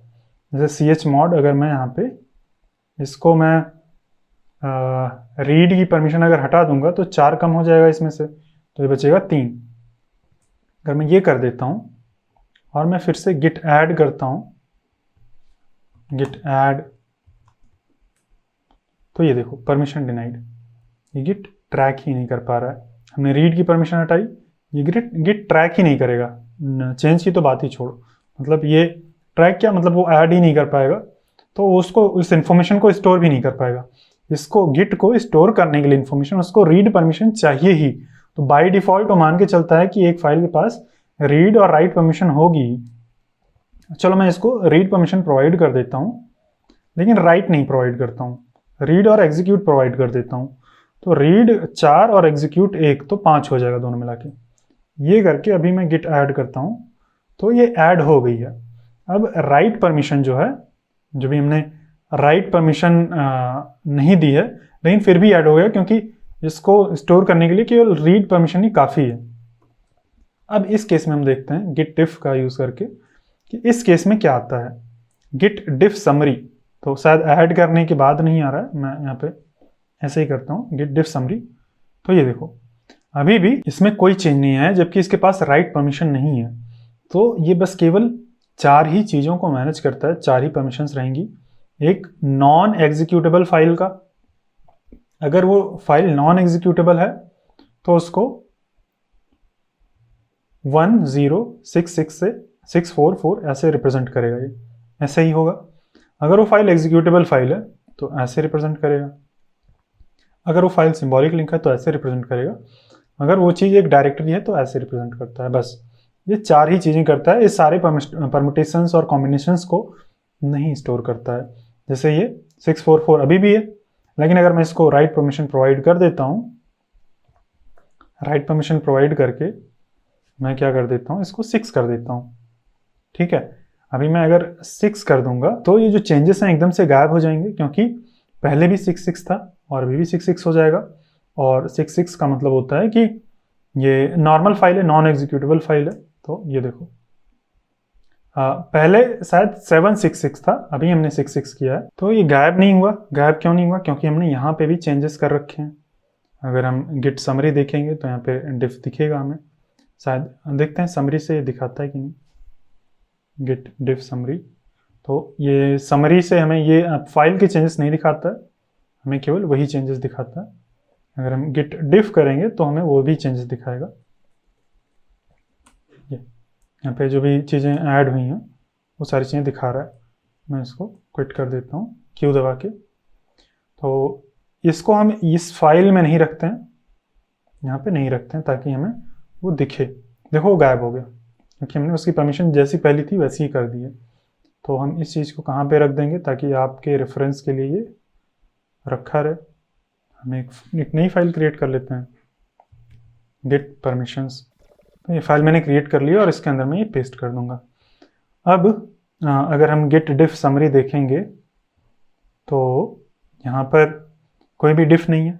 ये वाला तो है लेकिन ये अभी चेंज ट्रैक नहीं हो रहा है। समरी के अंदर हमें ये नहीं दिखाता है। समरी के अंदर मुझे लगता है कि जो परमिशंस के चेंजेस हैं वही दिखाता है, और भी कुछ फाइल का नाम चेंज हुआ होगा तो वो भी शायद दिखाएगा। तो हाँ, अभी अगर हम परमिशन उसको चेंज करके अगर हम एग्जीक्यूटेबल बना देते हैं, अगर हम मान लो यूज़र को एग्जीक्यूटेबल अदर्स को एग्जीक्यूटेबल बना दें तो देखते हैं दिखाता है कि नहीं। तो देखो यहाँ पे नहीं दिखा। यहाँ पे इसको फ़र्क पड़ता है कि करंट यूज़र के लिए एग्जीक्यूटेबल है फाइल कि नहीं। अगर हम इसको भी एग्जीक्यूटेबल बना दें तो अभी इसको फ़र्क नहीं पड़ेगा। इसको फ़र्क तब पड़ेगा, यहाँ पे तब तक नहीं आएगा जब तक हम करंट यूज़र के लिए इसको एग्जीक्यूटेबल नहीं बनाते हैं। अभी हम अगर वो देखें कहाँ गया पी स्टैट कमांड जो हमारी थी, ये तो सबके लिए एग्जीक्यूटेबल है, अभी तक इसके लिए एग्जीक्यूटेबल नहीं है। यहाँ पे ये इसका एक्स वाला जगह खाली है। तो अगर हम इसको एग्जीक्यूटेबल बना दें, बाकी सबके लिए अगर हम 0 भी कर दें, या चलो 7 रहने देते हैं, कुछ भी कर देंगे, 0 ही चलो कर देते हैं। फर्स्ट वाले को अगर हम एग्जीक्यूटेबल बनाते हैं तो हमें चेंज डिटेक्ट होगा, क्योंकि ये केवल जो फर्स्ट वाला होता है ना इसी को डिटेक्ट करता है, और इसी का केवल और केवल यही डिटेक्ट करता है कि ये एग्जीक्यूटेबल बना है कि नहीं। इसका रीड परमिशन तो होना ही चाहिए, नहीं तो ट्रैक ही नहीं कर पाएगा, वो तो एरर देगा। लेकिन राइट परमिशन ऐड करेंगे रिमूव करेंगे उसको फ़र्क नहीं पड़ता है। एग्जीक्यूटेबल जैसे ही बना है ये आ गया यहाँ पे। अगर मैं एग्जीक्यूटेबल बना के मतलब एग्जीक्यूटेबल हटा देता हूँ, यहाँ पे 600 कर देता हूँ, तो ये फाइल की परमिशन चेंज हुई है। पहले 666 थी, अभी 600 है, लेकिन ये ट्रैक नहीं कर रहा है। ये बस ये चेक कर रहा है कि ये फाइल एग्जीक्यूटेबल थी, एग्जीक्यूटेबल नहीं थी, अभी भी एग्जीक्यूटेबल नहीं है बस। अभी अगर हम यहाँ पे 600 की जगह पे 500 कर दें, 500 का मतलब होता है यहाँ पे एग्जीक्यूटेबल आ जाएगा, यहाँ पे रीड और एग्जीक्यूट का आ जाएगा, तभी ट्रैक करेगा। यहाँ पे देखो एग्जीक्यूटेबल बन गई है, लेकिन अगर हम इसको 600 कर देते हैं तो नहीं ट्रैक हो रहा है, क्योंकि यहाँ पे एग्जीक्यूट नहीं है, यहाँ पे रीड और राइट है। अभी मैं केवल यहाँ पे रीड कर देता हूँ, 400 कर देता हूँ, 400 केवल रीड होता है, तब भी नहीं आएगा, क्योंकि ये केवल देख रहा है कि पहले भी एग्जीक्यूटेबल नहीं थी, अभी भी एग्जीक्यूटेबल नहीं है। तो बस यही 4 जो गिट के अंदर होती हैं परमिशंस, बस केवल यही 4 परमिशंस होती हैं। आपको यही दिखेगी जब भी चेंज होगा, इसी में से एक से दूसरे में चेंज होगा। तो जब भी आप गिट के साथ काम करना आगे से, तो इसको भी ध्यान रखना। तो क्या बस इतना ही है परमिशंस के बारे में? तो बस इतना ही है, ये वीडियो यहीं पे ख़त्म होगा, और काफ़ी लंबा हो गया ये वीडियो, बहुत सारी चीज़ें हमने सीखी। तो मुझे उम्मीद है कि इसके बाद, अरे ख़त्म नहीं हुआ है, एक चीज़ और बाकी है, मैं आपको करके दिखाऊंगा तो लंबा हो जाएगा, मैं आपको बता देता हूँ। वो ये है कि हम अपने इस उबंटू वाली जो विंडो है इसके अंदर हम अपनी नॉर्मल फाइल्स जो विंडोज़ की फाइल्स हैं उसको भी यहाँ पे हम रख सकते हैं, यहाँ पे हम रख सकते हैं, लेकिन उसकी परमिशंस हम चेंज नहीं कर सकते हैं। अगर हम चेंज करेंगे, हम एक करके देख ही लेते हैं, एक फाइल जो कि हमारे विंडोज़ सिस्टम में है, ठीक है, इसकी परमिशंस हम देख लेते हैं, ls-l। तो मैं केवल xyz जो फाइल है इसको कॉपी कर लेता हूँ, कॉपी यहाँ पे पेस्ट होगा इस तरह से, Ctrl+V से, ये नहीं होगा, पेस्ट हैव बीन डिलीटेड और मूव्ड से, ठीक है, ड्रैग एंड ड्रॉप से तो हो ही जाएगा। इस तरह से ड्रैग एंड ड्रॉप करता हूँ। चलो ये भी नहीं हुआ, दूसरा तरीका देखते हैं, सीधा उससे जाते हैं।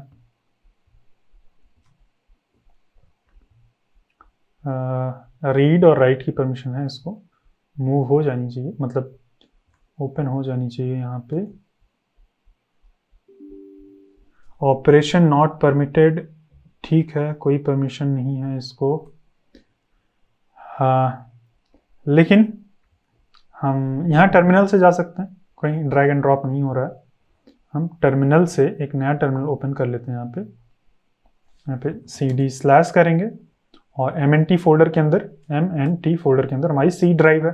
C के अंदर यूजर्स है, कैपिटल यूजर्स, उसके अंदर अनुराग है, अनुराग के अंदर वन ड्राइव के अंदर मैं उस फाइल के अंदर जा रहा हूँ। आपको यहाँ पे जाना है, ठीक है, मुझे पता है पाथ, इसीलिए मैं टाइप कर रहा हूँ, आप अपना देख लेना आपका पाथ क्या है। वन ड्राइव के अंदर डेस्कटॉप है, डेस्कटॉप, उसके अंदर वेब डेव है, उसके अंदर Node.js है, Node.js का कोर्स है, उसके अंदर सेक्शन 3 फोल्डर है, सेक्शन 3 के अंदर 11 नंबर का है, 12 का है, ये 12 नंबर का फोल्डर है। हम यहाँ पे आ गए हैं, अभी हम अपने लिनक्स से विंडोज़ के सिस्टम में आ गए हैं। हम यहाँ पे ls करते हैं तो ये दोनों फाइल्स हमें दिख रही हैं, और हम अगर ls-a करें, l करें, तो ये देखो परमिशंस डिनाइड दिखा रही हैं, क्योंकि अच्छा XYZ की परमिशंस केवल राइट की परमिशंस हैं, रीड की परमिशंस नहीं है, इसीलिए हम यहाँ पे ड्रैग एंड ड्रॉप भी नहीं कर पा रहे थे। यहाँ पे हम XYZ की परमिशन हम रीड और राइट की दोनों कर देते हैं एक बार, ताकि हम कुछ काम कर पाएँ। यहाँ पे इस यूज़र के लिए ये रीड एंड एग्जीक्यूट की परमिशन हमने ये रिमूव कर दी थी। तो अब अगर हम ड्रैग एंड ड्रॉप करेंगे तो ड्रैग एंड ड्रॉप हो जाएगा, लेकिन ड्रैग एंड ड्रॉप करेंगे तो वो उबुंटू की फाइल हो जाएगी और फिर हम कुछ कर भी सकते हैं, उसमें मॉडिफाई कर सकते हैं। अभी अगर ls-l करेंगे तो कोई एरर नहीं है। और इसको देखो सारी परमिशंस हैं, विंडोज़ के अंदर जब हम फाइल क्रिएट करते हैं तो बाय डिफ़ॉल्ट उसको सारी परमिशंस मिल जाती हैं, कोई दिक्कत नहीं होती उसमें, उसको एग्जीक्यूट की भी परमिशन है, सब परमिशन है। अब अगर हम इसको चेंज करें, हम chmod 000 सब परमिशन 0 कर देते हैं, XYZ ये करके एंटर करते हैं और ls-l करते हैं। तो ये देखो हमने 0 किया है, लेकिन यहाँ पर आप देखेंगे तो केवल राइट परमिशन हटी है, बाकी सारी परमिशंस हैं। जबकि अगर हम इसमें आ जाएं और हमारी जैसे ls-l टेक्स्ट फाइल है, इसकी परमिशन हम अगर 0 कर दें, यहाँ पे chmod अगर करें 0 कर दें तो सब खाली हो जाएगा। ये देखो सब कुछ यहाँ पे गायब हो गया, सारा डैश बन गया।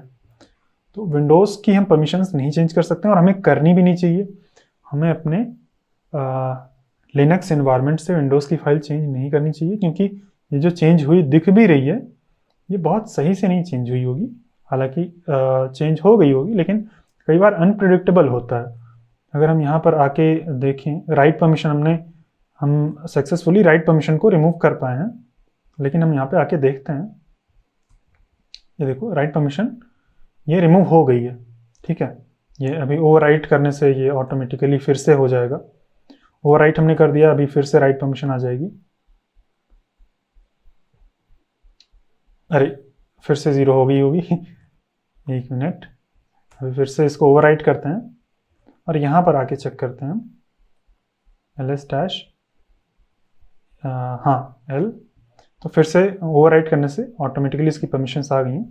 एक बार फिर से हम 0 करते हैं और एक बार प्रॉपर्टीज टैब में देखते हैं जाके कि क्या उसकी परमिशंस चेंज हुई हैं। यहाँ पे हम प्रॉपर्टीज में जाते हैं, सिक्योरिटी के अंदर, यहाँ पर देखो, यहाँ पर इस यूज़र के लिए यहाँ से नहीं चेंज हुई हैं।